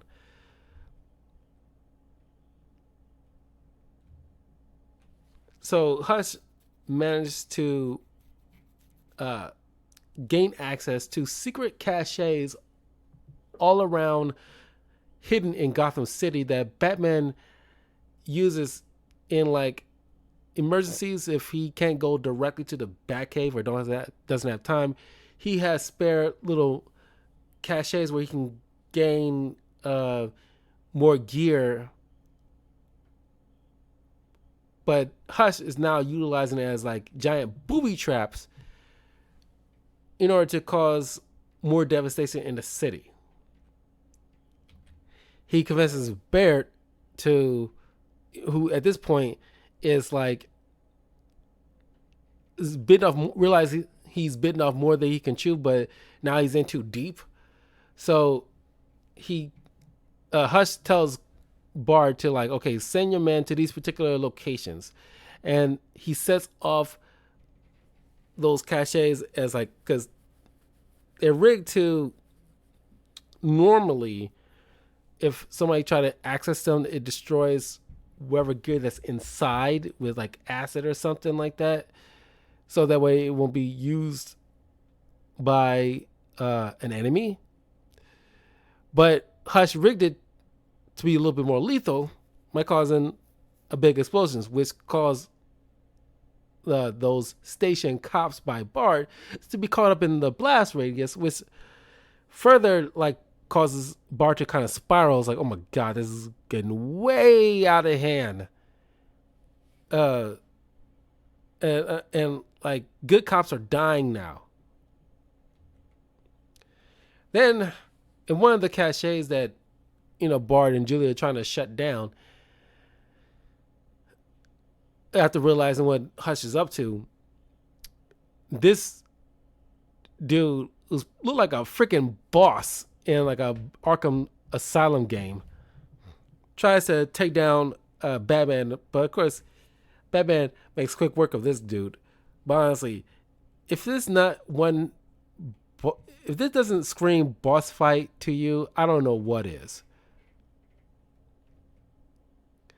But of course, now at this point in New 52, it will be established that Bruce Wayne has been funding Batman for years now in order to help clean up Gotham and blah, blah, blah, blah.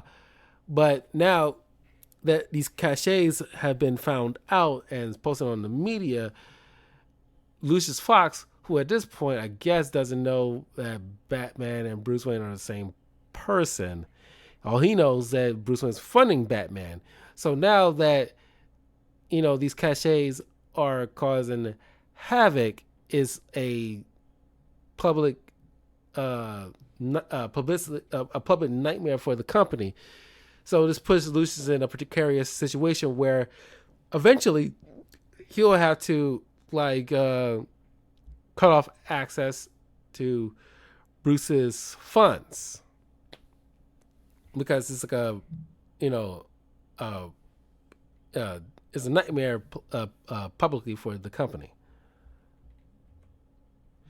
While Julia's trying to shut down one of the caches, she ends up bumping into Hush, ends up getting wounded, and the place is about to ready to blow, but she managed to use some kind of acid castle to burn a hole so she can quickly make an escape. Batman ends up coming in nick of time to rescue her.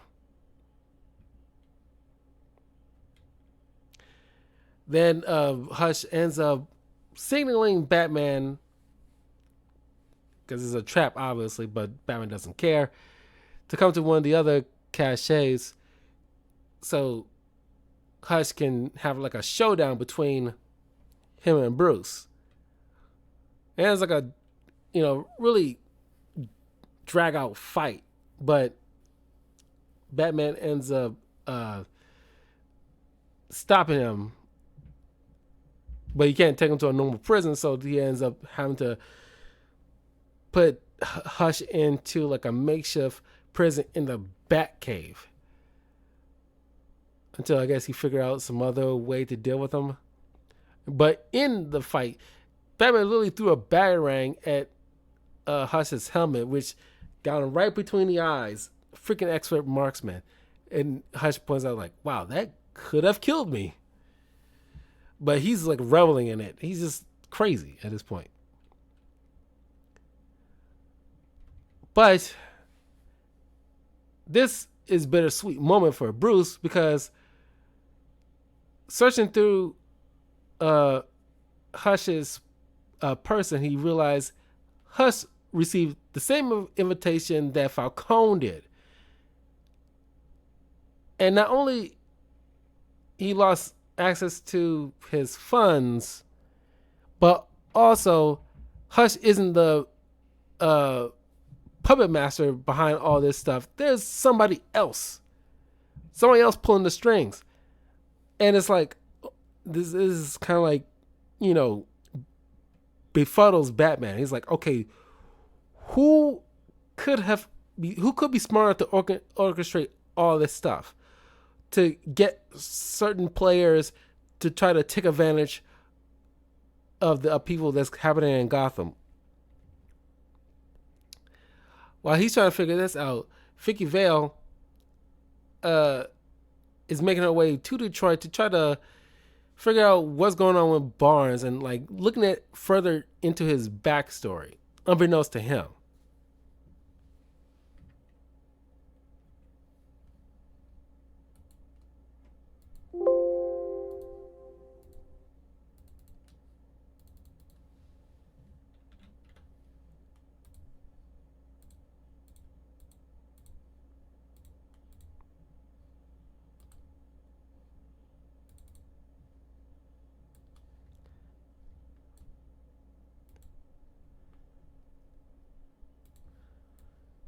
So she makes his way to this cop bar where the bartender ends up explaining to her about Bart, what happened to him years ago, where he used to have a partner that kind of looks like her. That's probably why he, was so drawn to her. And saying that here in Detroit there was some kind of kid who's trying to do like what Batman does, try to clean up crime in Detroit. But while Bart and his partner was trying to, uh, put a stop to this drug exchange, this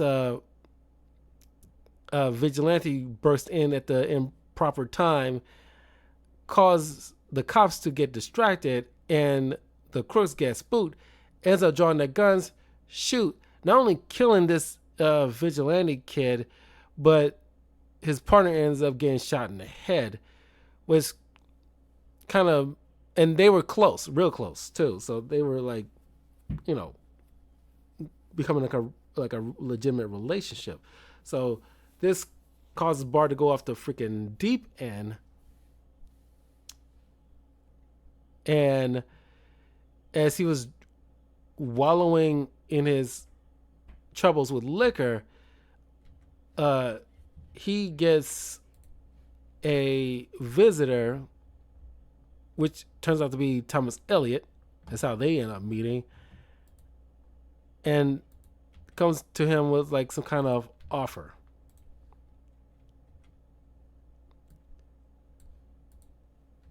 So we see why, like,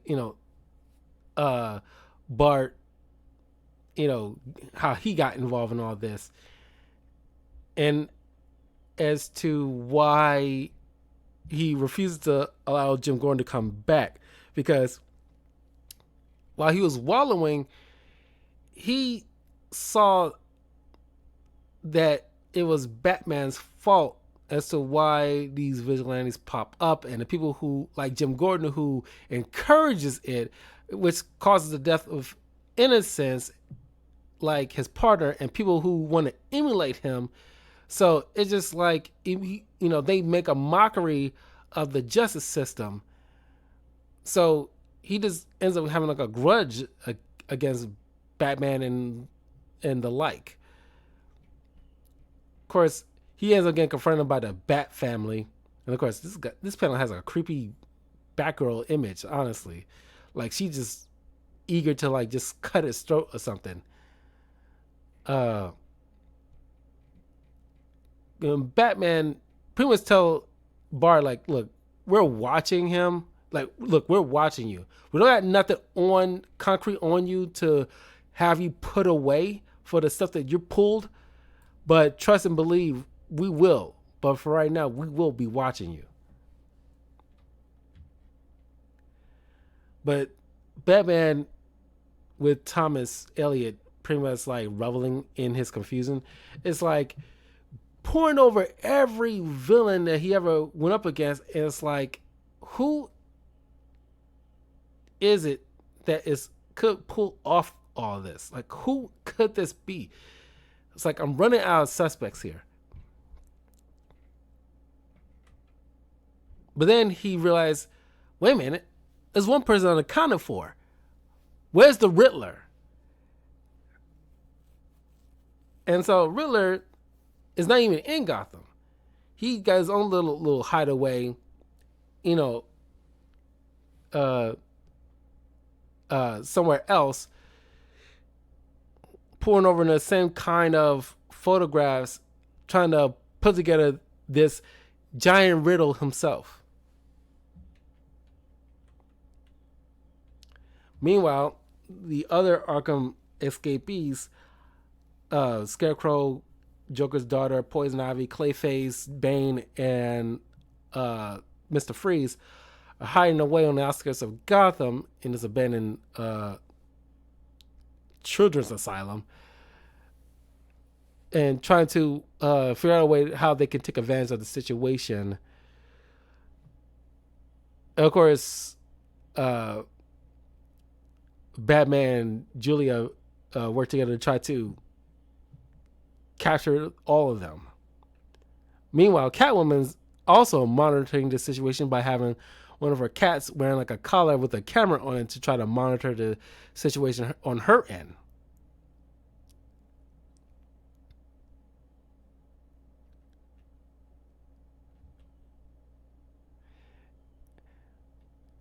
We're going back to like, Batwing, and he's like had to adjust his suit a bit because since the whole ordeal with those ghouls and other supernatural things is pretty much left some kind of residue on his suit. So now there are ghosts haunting his apartment because of the lingering effects on his suit.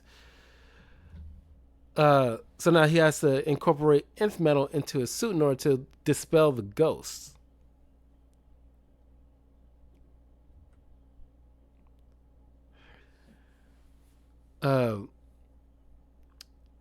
Clayface and Scarecrow having this discussion. How, because he is a doctor him in his own right, and of course he easily like kind of breaks down each of these villains' little motivations and how you can use them to his advantage ultimately, because he sees himself as the only person that could be like a leader, which is kind of wild given how who we know who Bane is. He's probably a little bit more of an effective leader than Scarecrow. If Bane wasn't there, maybe. And as he puts it,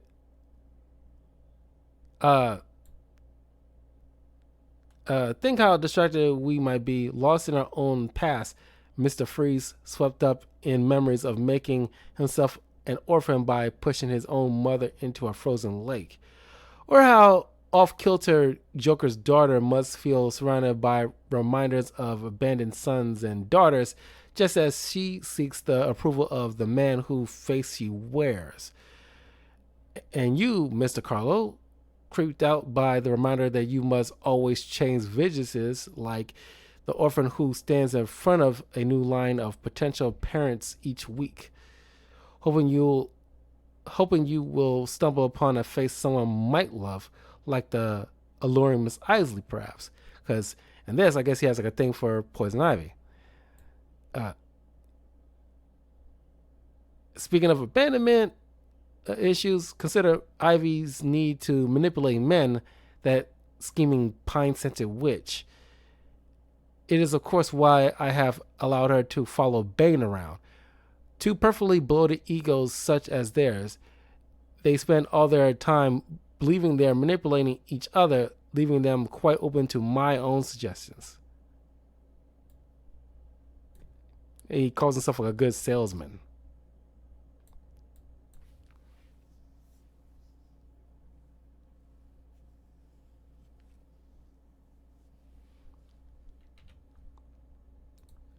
Of course,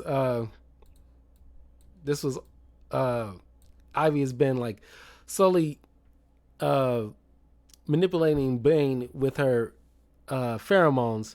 Of course, it doesn't last too long because Bane quickly realized like you've been messing with my mind, but she just needed to trick him long enough for uh, Killer Croc to show up because Killer Croc is pretty much like Catwoman's own personal bodyguard. Because now they kind of tied together thanks to the loss of one shared person that they knew closely. And of course, as we recall from Batman Knight's Fall, when Bane was first introduced, he kind of embarrassed and broken Croc, who has now gotten over that. So now he wanted to take his pound of flesh off of Bane. It was always fun to see these two fight because they're like the biggest dudes on the block in Gotham. And while these two are going at it, Batman is taking out all the other villains above. And I love this dialogue with Croc where he points out to Bane, it's like, people think I'm just some kind of dumb animal, but I'm actually smarter than most people think. I read French literature. I also realize that, you know, you rely on this venom stuff. And of course, I can't just cut off the tubes, nowadays because you kind of alter that to still have some kind of lingering effects in your bloodstream to still put up a fight. But what if I also cause you to bleed by cutting at your wrists, at your legs? So now, without that blood with the venom coursing through you, that's spilling out into this water, you're just a weak man, which I can easily take you, which is very smart. And it's like, I really like this because when a writer like Scott Snyder acknowledges the worth of a particular villain and making them they're not just dumb brutes. They can be smart in their own right and figure things out and adapt. And I like the use of Killer Croc here than I've seen in most comics that I've read. And of course, the Arkham games play them very well too. But in my mind, that's the only times I've actually seen Killer Croc done well. Here in this story, I'm pretty sure there's other stories, but also the animated series and the Arkham games. That is the only times I've seen people actually utilize Croc not only to his full effect, but don't always just treat him like some kind of dumb animal. He is still a man underneath with a condition. Oh, and also in the Batman TV series, where he's kind of got this Cajun accent, but is really smart there.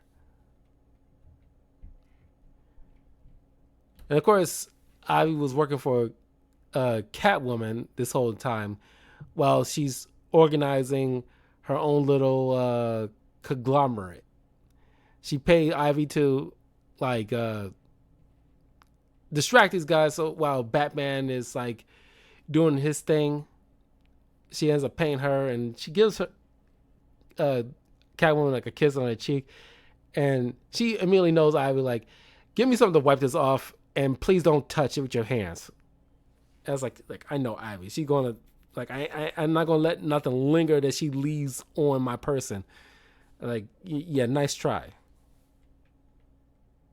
So I like when Catwoman is utilized this way, where she hasn't done so in years, but I like the fact that she is like a crime boss. I think in recently she's kind of been leaning that way, but for a while they kind of avoided that, where she's trying to get back to her roots for a while to be like the cat burglar that we know.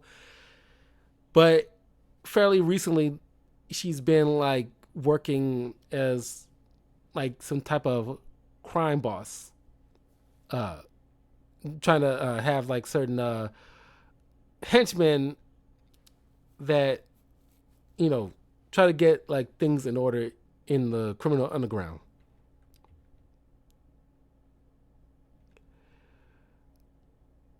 So Vicky ends up talking with her essentially a mentor, Warren, that we saw earlier in the story. And of course, she is like wallowing in her own right after coming to grips with who Bart really is. He's pretty much telling her like to buck up, okay? So the man you hooked up with isn't the person that you thought he was. So what? Yeah, don't just sit there getting mad. Do something about it. Write a story, put it out there, do your job. But then the guy getting Warren's coffee comes back, ends up with a gun and shooting this dude. And is about to kill Vicky. We'll get to that soon. But Batman is following a trail of Riddler, thinking like he has to be behind all this. But as he finds him in this kind of like shack in this kind of snowy landscape, an avalanche occurs thanks to Riddler setting off some bombs, which traps them underneath the snow.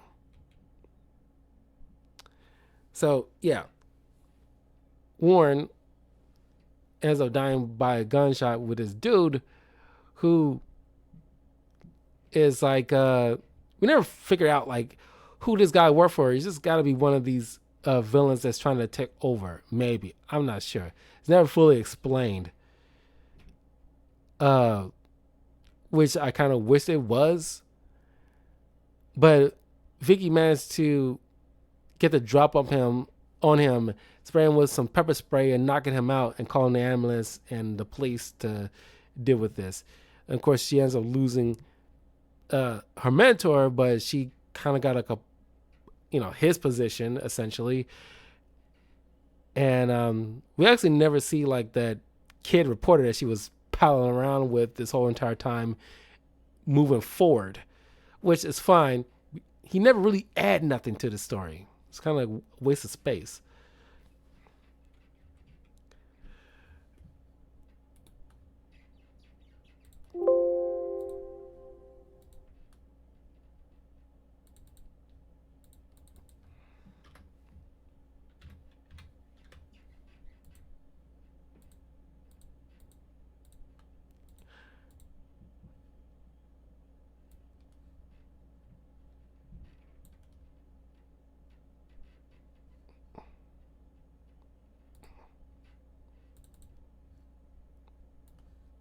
One second.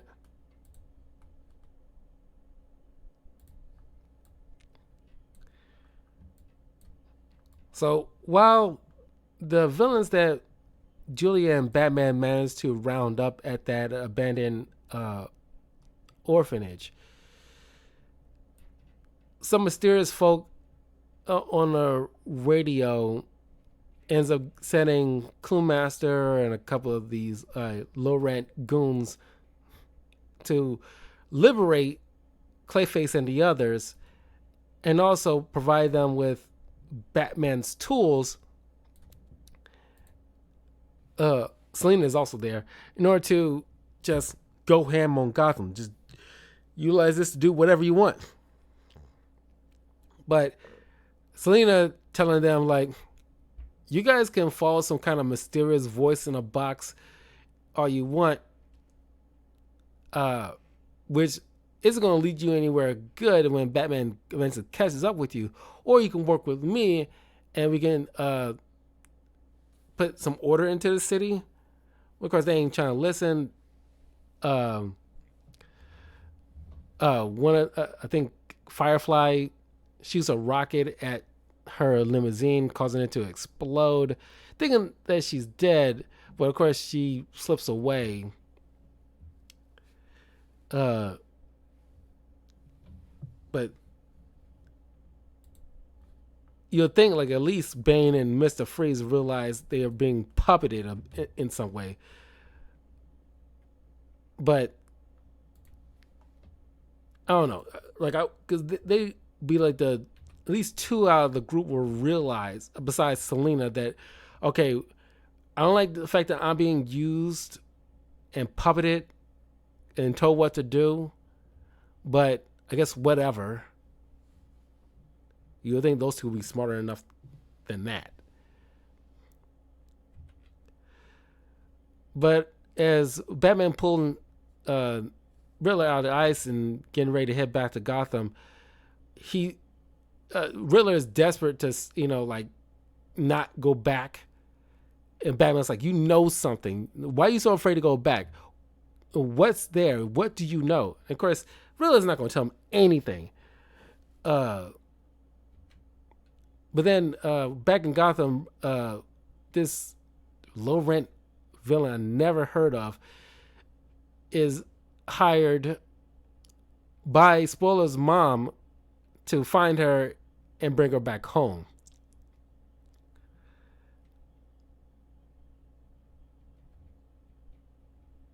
So while that is carrying on, uh, Robin, Batgirl, and Red Hood, along with Harper, track the source of these uh, uh, possessed nanite kids to this facility where they've been stealing different kind of tech and building something. And it turns out this nanites were created by Jervis Tetch, the actual Mad Hatter. But soon those three end up getting possessed themselves, which Harper has to run back and regroup in order to save her brother and the Bat family.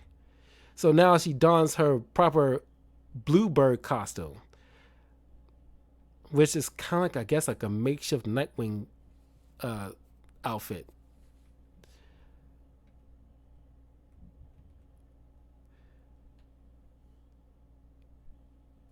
So yeah, here's like Stephanie's back home with her mom, and of course she's hesitant uh, on trusting her, given the fact that she was, you know, working with her dad this whole entire time. Of course, she tells her this line of BS talking about, I never knew he was going that far. I just wanted you to come back home. Uh, which is a little bunk, honestly, at least partially, maybe. So now that Stephanie's coming back and tricking Jervis, thinking like, "Oh, I'm actually a huge fan of yours," which catch him by surprise because he never had fandom before, which gives her the opening to snatch his hat, put it on, and cause the destruction of this tower that he was building in order to mind control a wide spread of people. Batman ends up bursting in the nick of time, and you get the classic Batman slap. You see that kind of meme where Batman slaps Robin. You get they gotta have to done this on purpose because you get the iconic slap, but he does it to Tetch, and he comes in thinking like, okay, you have to be the one who orchestrated this because since you're part of this, but he comes to find that Jervis has the same invitation that the other guys ends up getting. I'm not sure if Riddler had some kind of invitation too or not. I'm assuming he had to, but just didn't really play into it. Because some of these villains should be smart enough to know that they're probably being manipulated in some fashion. Then Stephanie gets found by Catwoman after she gets word about the whole blog and spoiler and this whole situation with Stephanie and finds her, bounds her mom and takes Stephanie to question her about what she knows. Because you've been putting a lot out on these blogs that, is, piquing her curiosity.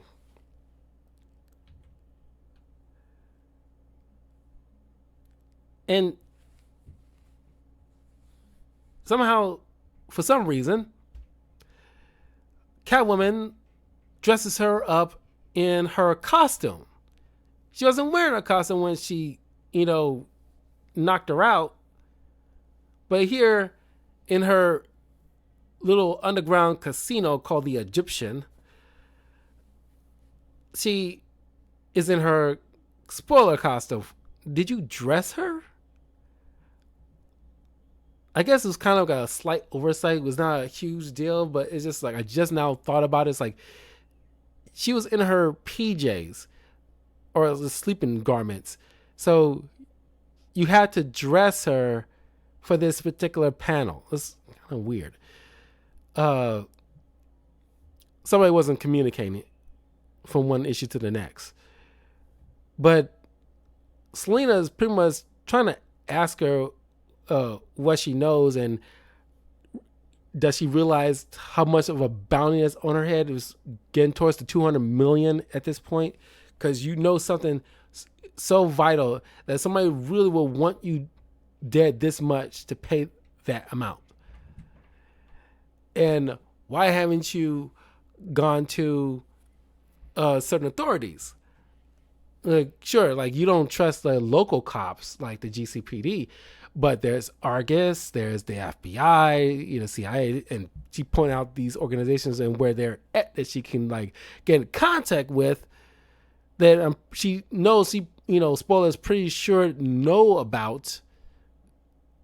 Or better yet, you had a couple of run-ins with Batman. You could have gone straight to him, but for some reason you do not want to. You clearly have some kind of daddy issues because you obviously want to seek his approval in some aspect. Of course, Stephanie's trying to deny it, but Catwoman pretty much got her pinned because she never done any of that stuff when she had like the opportunity to do so many occasions. You're trying to prove something to your father that you're seeking that you're probably not ever going to get. And of course, we see Professor Milo, who was orchestrating the assistance of Deacon Blackfire's summoning, trying to make his way out of the city. But Batman tracks him down. But he's trying to make his getaway by drugging a bunch of people in the airport, causing them to hallucinate. But he ends up tracking him down and questioning what does he know. After the whole Arkham incident, you have to know something.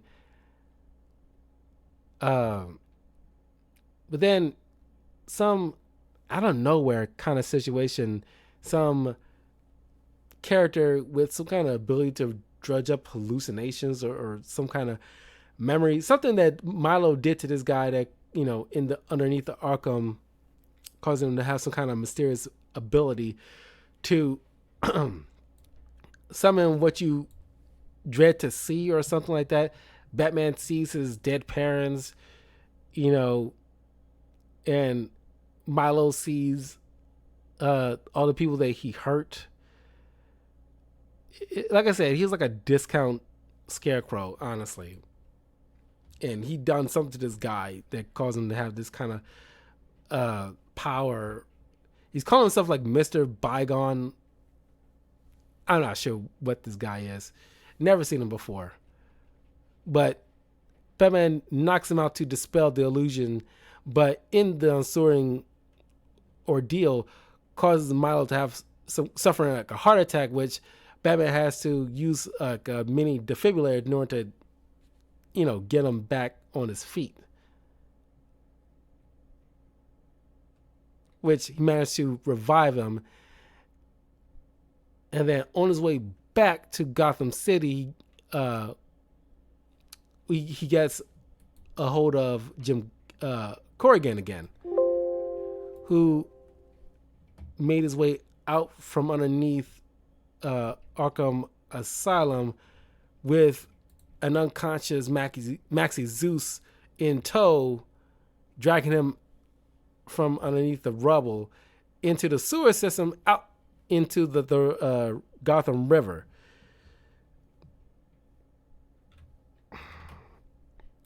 I can imagine it's like very Shawshank Redemption kind of stuff, and it's like, God, Jim Corrigan crawled through a river of shit 2 miles long.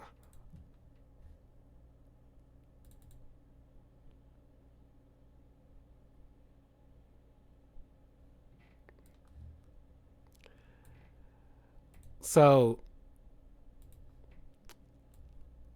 Corrigan regroups with Batman and Batwing, who questions Milo and realize he received some kind of spell book trying to combine science and magic uh, to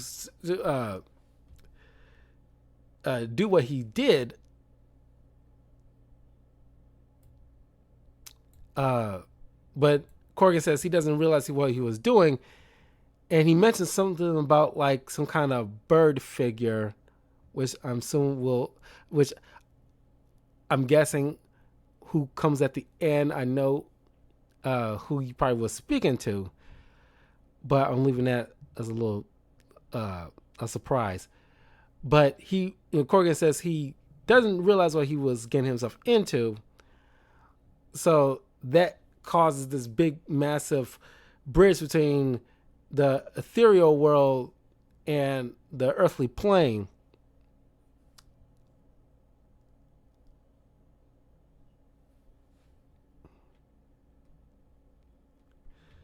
Um,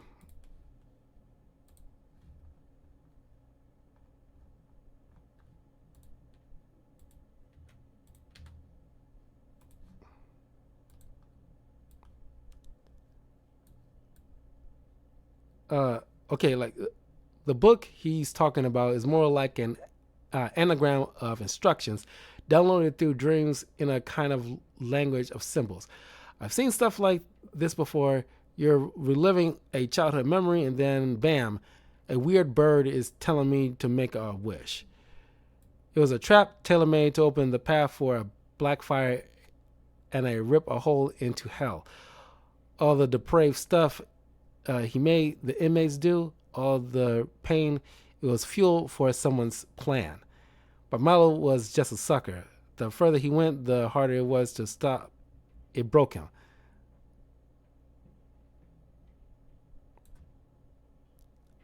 Dream bird is a symbol. Usually birds in dreams mean, say, ambitions or hopes. This poor bastard just wanted to be important.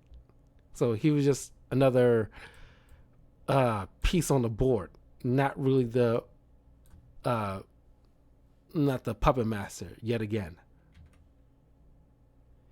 So looking deeper into what Milo was looking into, you find three kind of particular names belonging to particular demons, which leads to the breadcrumbs to come to realize Demon's Head, Ra's al Ghul, of course, Ra's al Ghul. He's the one that could orchestrate something this massive. So he goes trying to find him. He bumps into some thugs with illusion magic and one who just called Mr. Lord of Mr. Death or something like that. And they end up showing Batman images of like, different eras of possible futuristic Batman, like, Damian being a grown up and taking on the mantle of Batman, or assuming it was Nightwing in one panel, and then of course you got Terry McGinnis, Batman Beyond, but Batman just considered this another kind of illusion. He takes out the casters, and then he confronts Ra's al Ghul. And Raz or Raish explains to him, no, that wasn't me. Yes, I received the invitation too, but I burned it because I'm not an idiot and I'm not going to sit there and placate to somebody else's machinations. People placate to mine. And trust me, detective, if I, wanted to orchestrate something on this scale, I wanted you at your peak, not beaten and worn out like you are right now. So Batman is just like befuddled. It's like, it has to be you. It's nobody else. It's nobody else. Who is it? And he's at his wit's end. He's, he thought it was Riddler. He thought it was Hush. He think it's Ra's al Ghul. He think like, cause these guys are super smart and that can pull something like this off, but it's not them. But while he's dealing with that, the rest of the Bat family are dealing with like the escapees who utilizing Batman's tech in order to pull off schemes like Scarecrow utilizing drones to send out throughout the city to gas people with his fear toxin. Batwing is dealing with him. Clayface is trying to is kidnapping people to like make some kind of personal movie and stuff like that at A1 Studios. Red Robin's dealing with him. Bluebird is dealing with Mr. Freeze, who's trying to recreate a family with Nora and everything like that. Pretty much kind of lost it. I don't think this is not how Mr. Freeze behaves, and I kind of wish he had more agency than this. He seems like some kind of stooge at the end of the day. Batgirl's dealing with Joker's daughter, ironically, at the amusement park where Joker tried to does the Killing Joke thing with Jim Gordon, trying to make him go crazy. So she's dealing with this girl. And Red Hood is going after Bane, who is in some kind of mech suit for some reason. I don't think Bane would actually honestly relegate himself to utilizing a mech suit when he has Venom. It's just like, it's not something that he would do. There's been some cases where certain characters are doing certain things that, if you know the Batman lore, you know full well they wouldn't do certain things that's outside of their parameters. And I know this is like Scott Snyder's story. They're not the main ones a part of this, but I want them to have a little bit of agency since they are still technically a part of this. But while Julia is monitoring things at the Batcave, a mysterious figure ends up knocking her out, releasing Hush from his cage, which causes, Hush to knock out Alfred and leave him in the cage that he was locked up in. And then causes, and he goes to the computer to pretty much cause like a radio blackout among the Bat family, so they can't coordinate, and they end up getting their butts beat by these particular villains. And of course, Batman, while using the Batplane trying to fly back to Gotham, it gets hijacked and it crashes, so Batman stumbles out and has to still, luckily he's happened to be nearby a military airfield, so he ends up hijacking one of the jet fighter planes, and he leaves a spray paint marker with a bat symbol with the letters IOU at the top, which is hilarious. But then this mysterious figure ends up contacting Penguin in the prison, trying to get him to do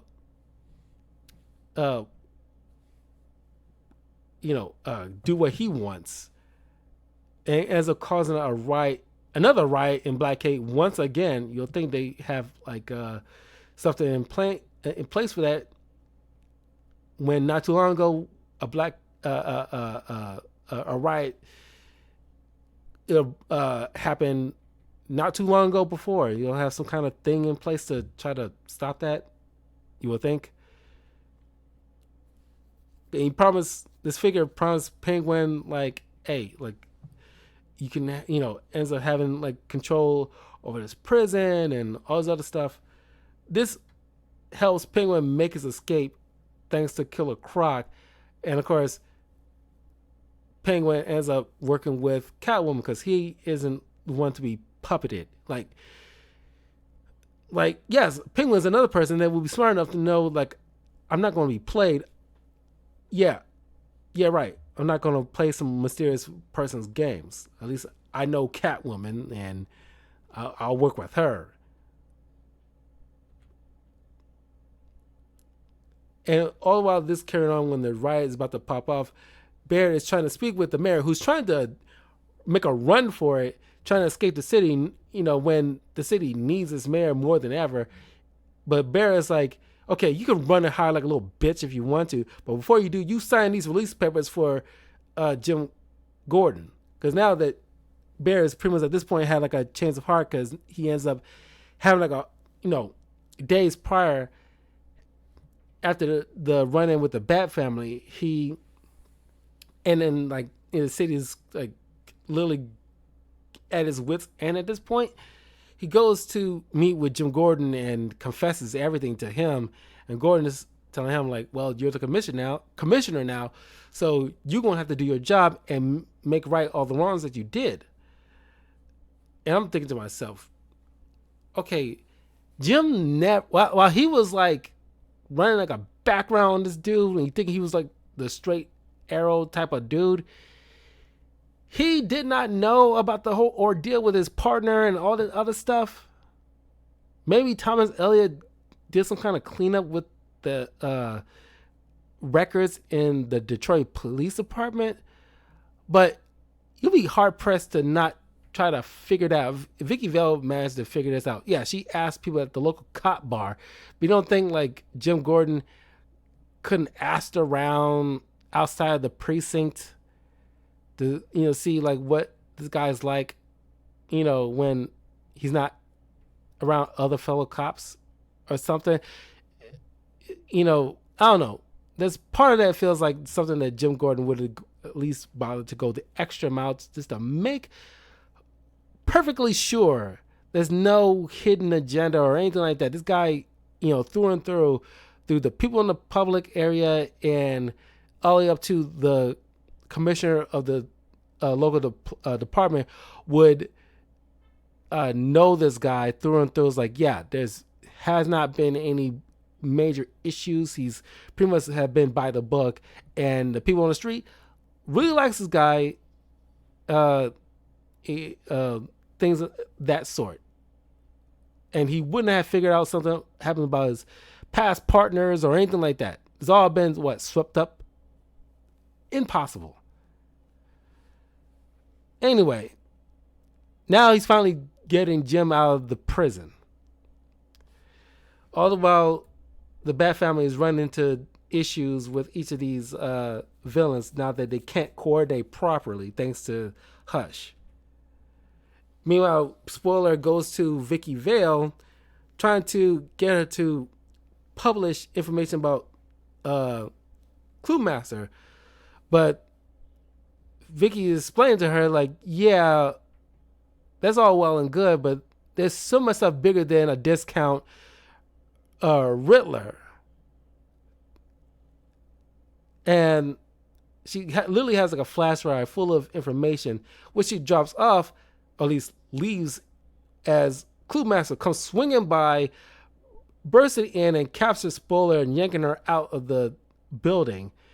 And now, all of a sudden, maybe not all of a sudden, he's, kind of realizing, wow, like you managed to do all this stuff. You are the daughter I actually, always wanted, who I hoped you would be. So I want you to work with me.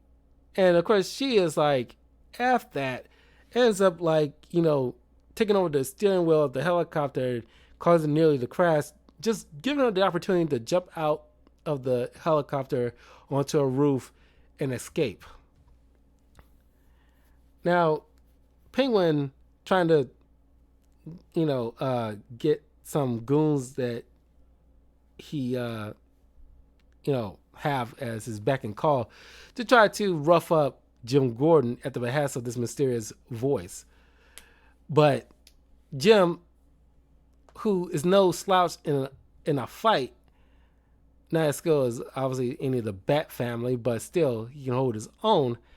He pushed Penguin in one of the cells and lock it behind him, keeping like his cronies from getting in.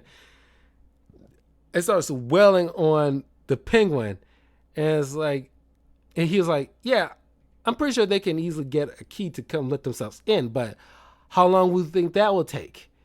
And he has this little Rorschach Watchmen moment, like, "I'm not locked in here with you. I'm not locked in here with you. You're locked in here with me." And it's like, and just unloading on Penguin, trying to get some answers from him. And of course, Bard, Harvey, and Maggie shows up with reinforcements to get control under over Blackgate yet again, and also to liberate with signed paperwork to get Jim Gordon out of the prison once and for all this time.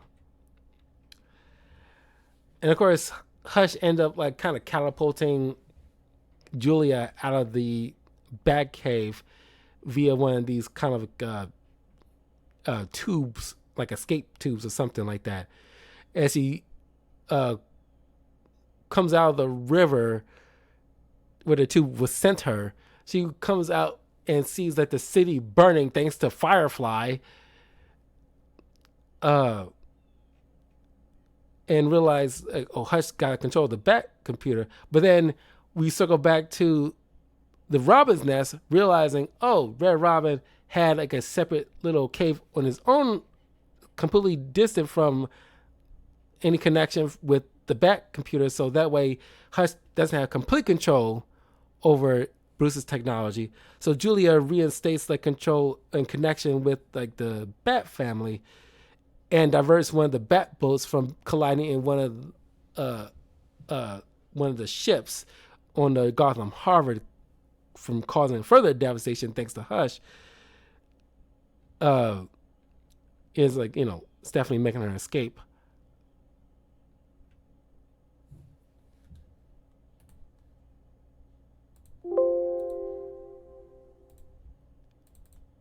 Nearly done.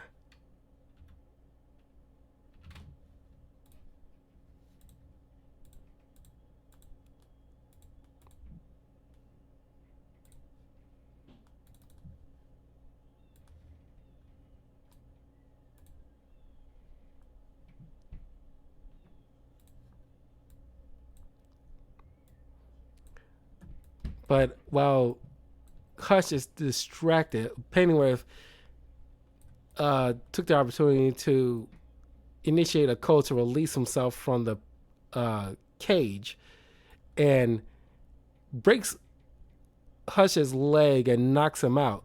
And it's like Jim Gordon and Alfred gets on some badass moments here in this story, because they're not like weak, frail old men. They have been in like they've been in the military before. They know how to fight. So now the Pennyworths regain control over the technology just in time for Batman showing up to help each of the team to take down the villains. So Batman literally collide the American jet fighter plane into Bane, who's wearing this giant mech suit, and I guess he calculated he wouldn't die because of how thick the armor is, I guess, but still, the whole neighborhood is in freaking flames. It's like amazing that nobody's dead. And so he saved Red Hood. So Penguin's, managed to escape, but like I said. Then Batman shows up, regaining control of his drones, and coming back and taking out Scarecrow, saving Batwing. Don't know how anybody stopped Firefly. This is the only time we've seen him. Or this is the last time we see him. He helps Harper deal with Mr. Freeze. He takes a piece of his technology to utilize a freeze gun of his own in order to stop Clayface. And of course, he doesn't need to help Batgirl because she took down Joker's daughter easily, which we could have saw that. But at this point, Batman just not having in him to deal with any shenanigans. He is just like mentally at his wit's end. He doesn't know because everybody asking him like, "Dude, are you okay?" "I'm fine." Clearly, he's not fine. He's like he doesn't know who has orchestrated all this stuff. Like I've gone through all the villains, and I thought Ra's al Ghul should have been like the one that should have been at the tippy top, but he's not. But then we figured out who he was. Clue Master. Now, as I mentioned about like all these discount versions of these other villains, I guess that was the whole point, in my opinion, where it's just like these lesser villains that doesn't get the spotlight gets overlooked and underestimated. Or a discount Mad Hatter, discount like Riddler, you know, discount this and that and the third, and it's like Batman overlooked them because they weren't big enough. They never achieved nothing on the grand scale of something like Joker, Riddler, Mad Hatter, Two Face, Ra's al Ghul. None of them. They completely float under the radar, and that you go back to the where Stephanie Brown caught her father with those goons. They wasn't planning a heist. They were actually planning this entire ordeal, flying under the radar the entire time. He unmasked Batman. We're at the opening of the story where the city is literally on fire and Batman is talking with some dude. Turns out to be Clue Master. I completely forgot. This caught me by surprise because I haven't read this in such a long time and only remember Falcone because the only one stuck out. But it's a nice, pleasant surprise once again, where it's like, holy crap, Clue Master, who orchestrated all this stuff. He tells Bruce that, you know, the quote unquote lesser villains have, you know, our usual poker nights, and we have these kind of discussions on while you're dealing with all these bigger bad villains, what if we just float under the radar and commit heists that, you know, you too busy to look into? And he says to himself, why don't we do that? So Clue Master put things all together. So he was the one who sent out all these invitations to everybody and just let them do what they would normally want to do. He, you know, was a part of everything that we've seen so far. He got Jervis Tesh to do what he did by, like, you know, messing around with those nanotech things, sound invitations for him to, you know, kick things off. Once, because the invitation says, like, once Jim Gordon goes through this thing, they'll know what it is. Once Jim Gordon's off the table, that's when everybody starts, you know, going through with their plan, whatever the case may be. He didn't really care. He just needed them to cause as much devastation and put Batman through his paces. He sent out an invitation to Falcone and have him come back. That was offered like a massive distraction for everybody, causing like a gang war between him and Penguin, which obviously Batman has to focus on. Then now he has to deal with like somebody like Hush. He sent out an invitation to, which caused Hush to reach out to somebody like Bard and cause him to come into play, to cause that, because, you know, realizing he has his own little chip on his shoulder, he didn't count on somebody like Riddler or Ra's al Ghul and to, like, you know, ignore the invitations, but that's fine and dandy for him as long as there's like enough of them to facilitate this. But he needed the resources. So he knew he had to go to the Court of Owls.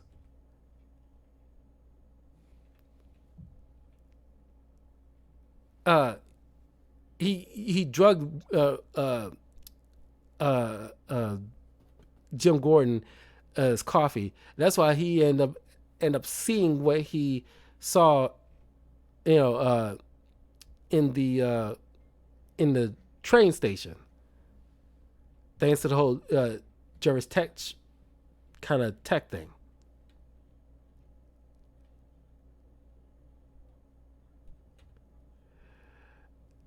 Uh,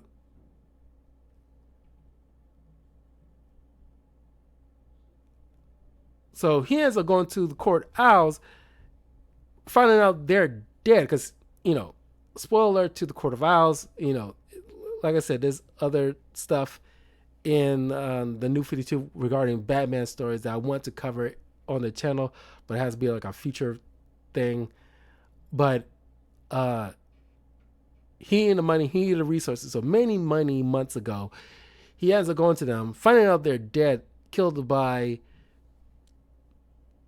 you know, uh, Bruce's younger brother, Thomas Wayne Jr., the Owlman. But not to be confused with the crime syndicate Owlman. They're technically the same person. Now, I'm pretty sure I covered this in like my Forever Evil review, but quick lowdown.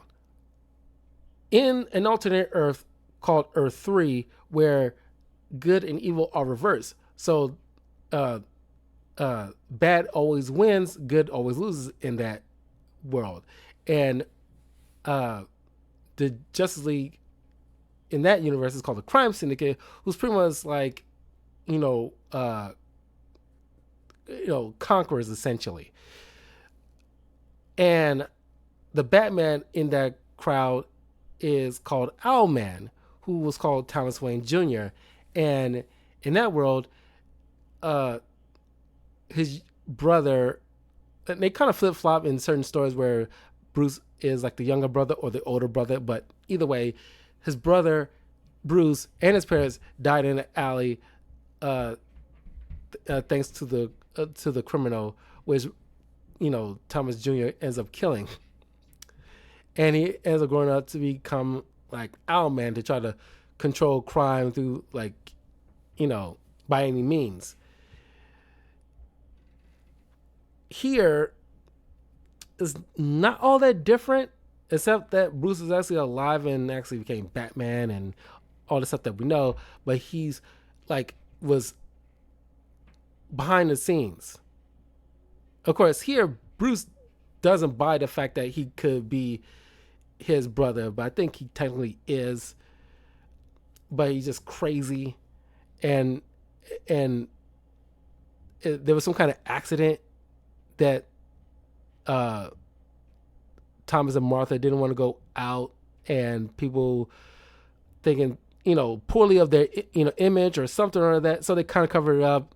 He gets put up in like an orphanage or something or other. It was very tragic, and he has clearly mental issues, and he grew up, got involved in the Court of Owls, and he became like a Talon, one of their enforcers. He's ended up killing the court to try to gain control. And so he is like kind of like the ultimate puppet master out of all this stuff. He was the sole benefactor of a lot of the resources of the court that he provided Clue Master, who he just ended up killing. Now that he doesn't worry about like anybody telling his, Bruce's secret. And it's like, hey, the guy was smarter than you gave him credit for, Bruce. Not smart enough, but smart regardless. And so now that Bruce is bloody, beaten, resources cut off, and spread his family spread thin, he's easy pickings for this owl to come in and pick at the carcass at this point.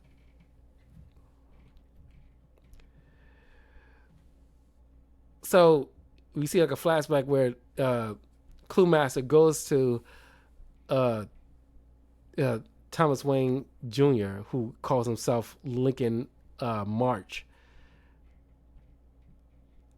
Uh, for everybody else, and convinces him that I have a plan to take down Batman for good. I just need the resources, and so he provided the tools that Clue Master used in order to facilitate like this massive takedown of Gotham and just upheaval. And being Clue Master, the clues was always right there. It's like we see so many, like the Architect and Clue Master and the Signal Man, or these low rent discount versions of characters that we know, like the discount Brazilian Jervis Tech guy that Batwoman stopped. It's like all those people. It's like, these people that caught everybody by surprise. Like these guys utilize these other guys' tech in order to cause this kind of havoc. Never would have suspected it, and goes to show that how easily people can underestimate certain characters that you shouldn't, just because they ain't as popular as the ones you normally fight. I thought it was like a good, like this is like a good mystery. It's like, and drove Batman to his wits end. It's like, God, Clue Master. But then Batman and Owlman go head to head, and Bruce is like battered, beaten, bloodied, and of course Lincoln is at the top of his game with his little suit. And so they take the fight in the middle of the city, in the Gotham Square, like a discount Times Square.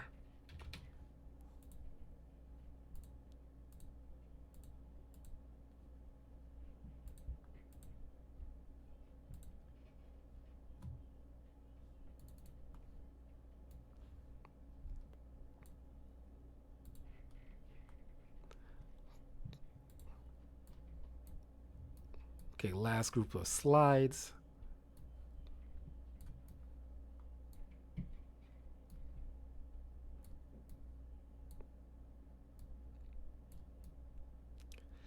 So while everything's literally burning and the Bat family is trying their best to help out as many people as they can, except for Stephanie, who just want to hightail it out of here because she doesn't trust Batman and by extension Bruce Wayne, because she thinks like, oh, Bruce Wayne,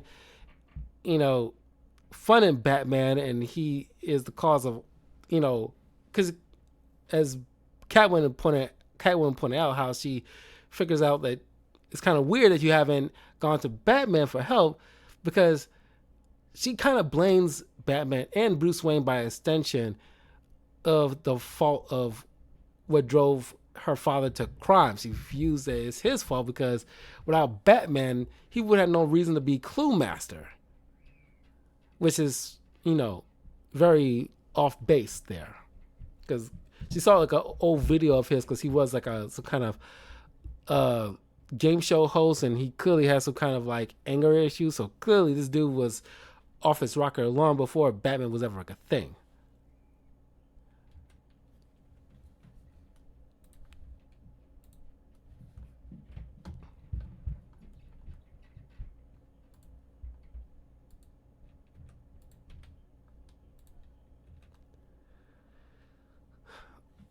Batman makes like a makeshift mask and tries to,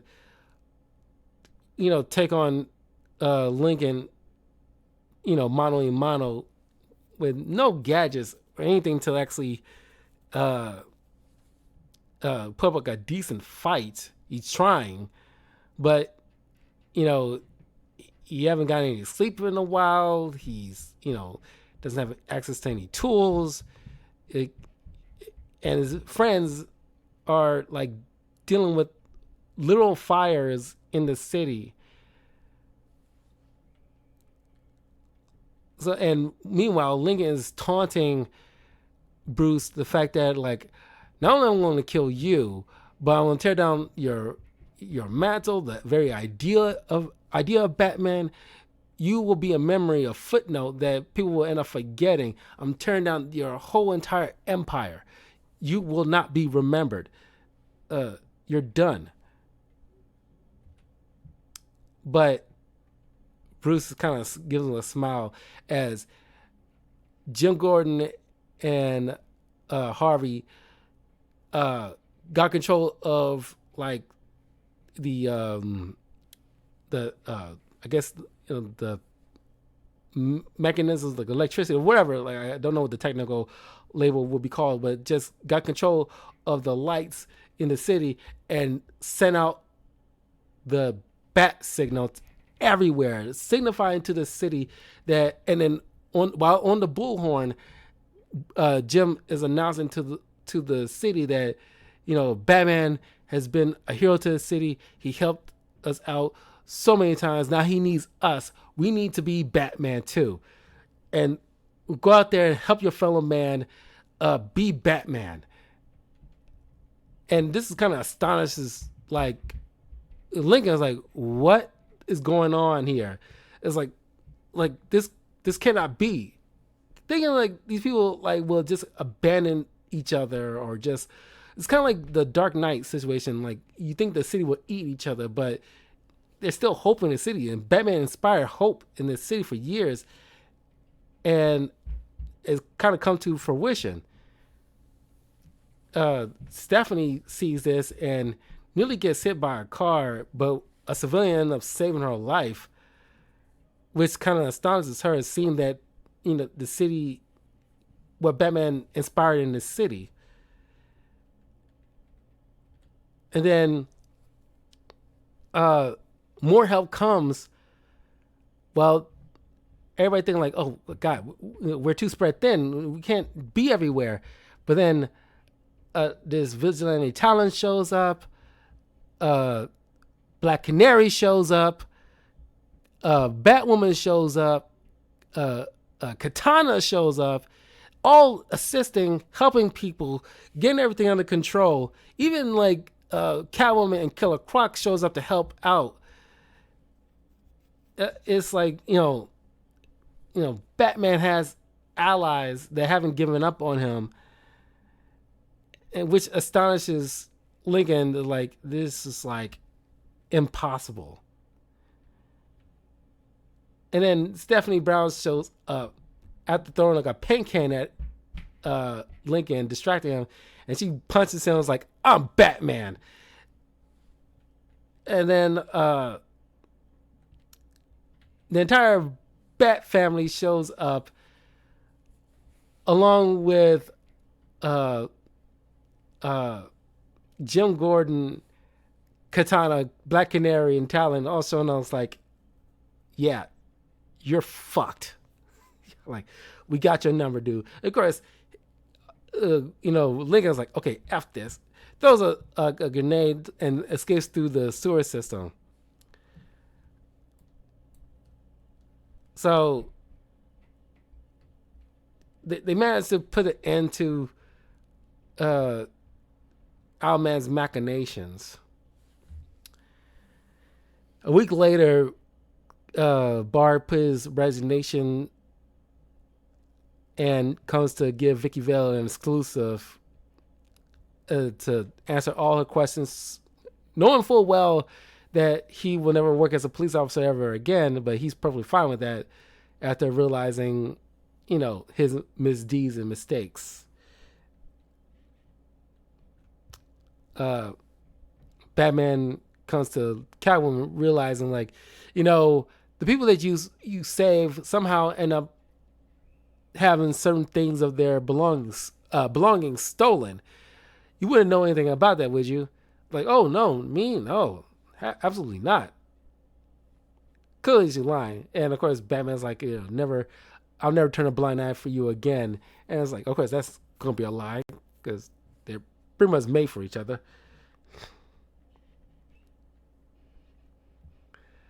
Uh, Batwing says his goodbyes to Jim Corrigan, who says he's putting a team together called the Midnight, uh, Midnight something, Midnight Shift, uh, for the police department to deal with like supernatural things. Clearly, it didn't last long, but I guess it's kind of like a proto Justice League Dark kind of situation, where more of like a local level instead of like a global level. And he's telling Batwing how he's proud of him, how he managed to stare in the eye of this kind of like magical abyss, but actually, never blinked. So he's proud of him, and he got a good head on his shoulders. Batgirl is like, making sure she's looking after her dad, making sure he's like relaxed because he's been through a lot. So she's making sure he's okay. So all's well with these two. Jason ends up going back to the Titans, after he helped dealing with that whole entire situation in Gotham. And of course, I don't know what it is with people because Batgirl, there's always been some iterations where Batgirl is hooking up with mostly Dick Grayson, but there's times when it's hooked up with Bruce and then hooked up with,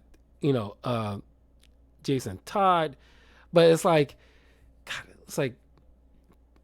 writers need to stop passing her around like she's like a cigarette because it's like it kind of seems nasty at a certain degree. Like she's pretty much, making the Bat Team Eskimo brothers. But she doesn't have any interest in Jason. There's been times here and there where they try to make something happen, which is not going to happen. It's like trying to make fetch happen. It's not going to happen.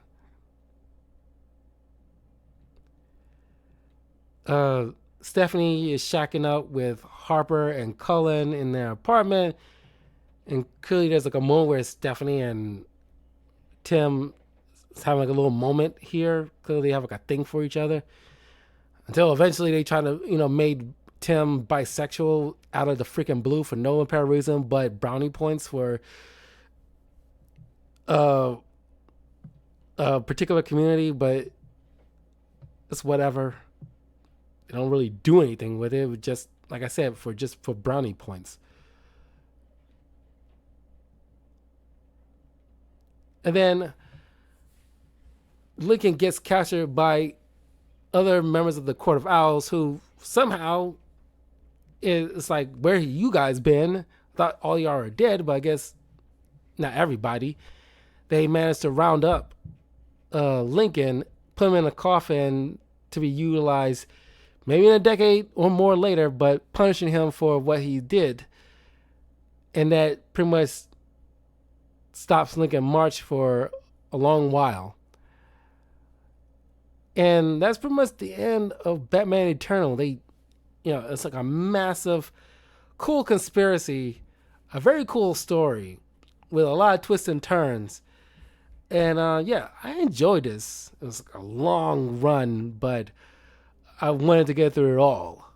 But yeah, man, it was a lot. I tried to get as much as I can through. It's been 3 hours. God. Oh my God.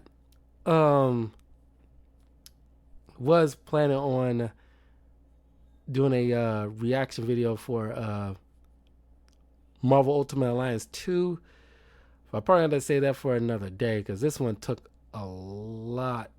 It took me a while to get through all this stuff. It's like literally like a few weeks trying to get through as much as I can. Now that I finally got it done, it's done. But I'm curious to know what you guys think of Batman Eternal. If you read it or read it recently, what you guys think. what any likes or dislikes you have about it. And I will see you guys for the next comic book review, which will be a Fantastic Four story. I've been wanted to do a Fantastic Four story for a minute, so that'll be the next review. But all in all, it's been a fun read. I'll see you guys next time. Take care. Have a great weekend. Peace.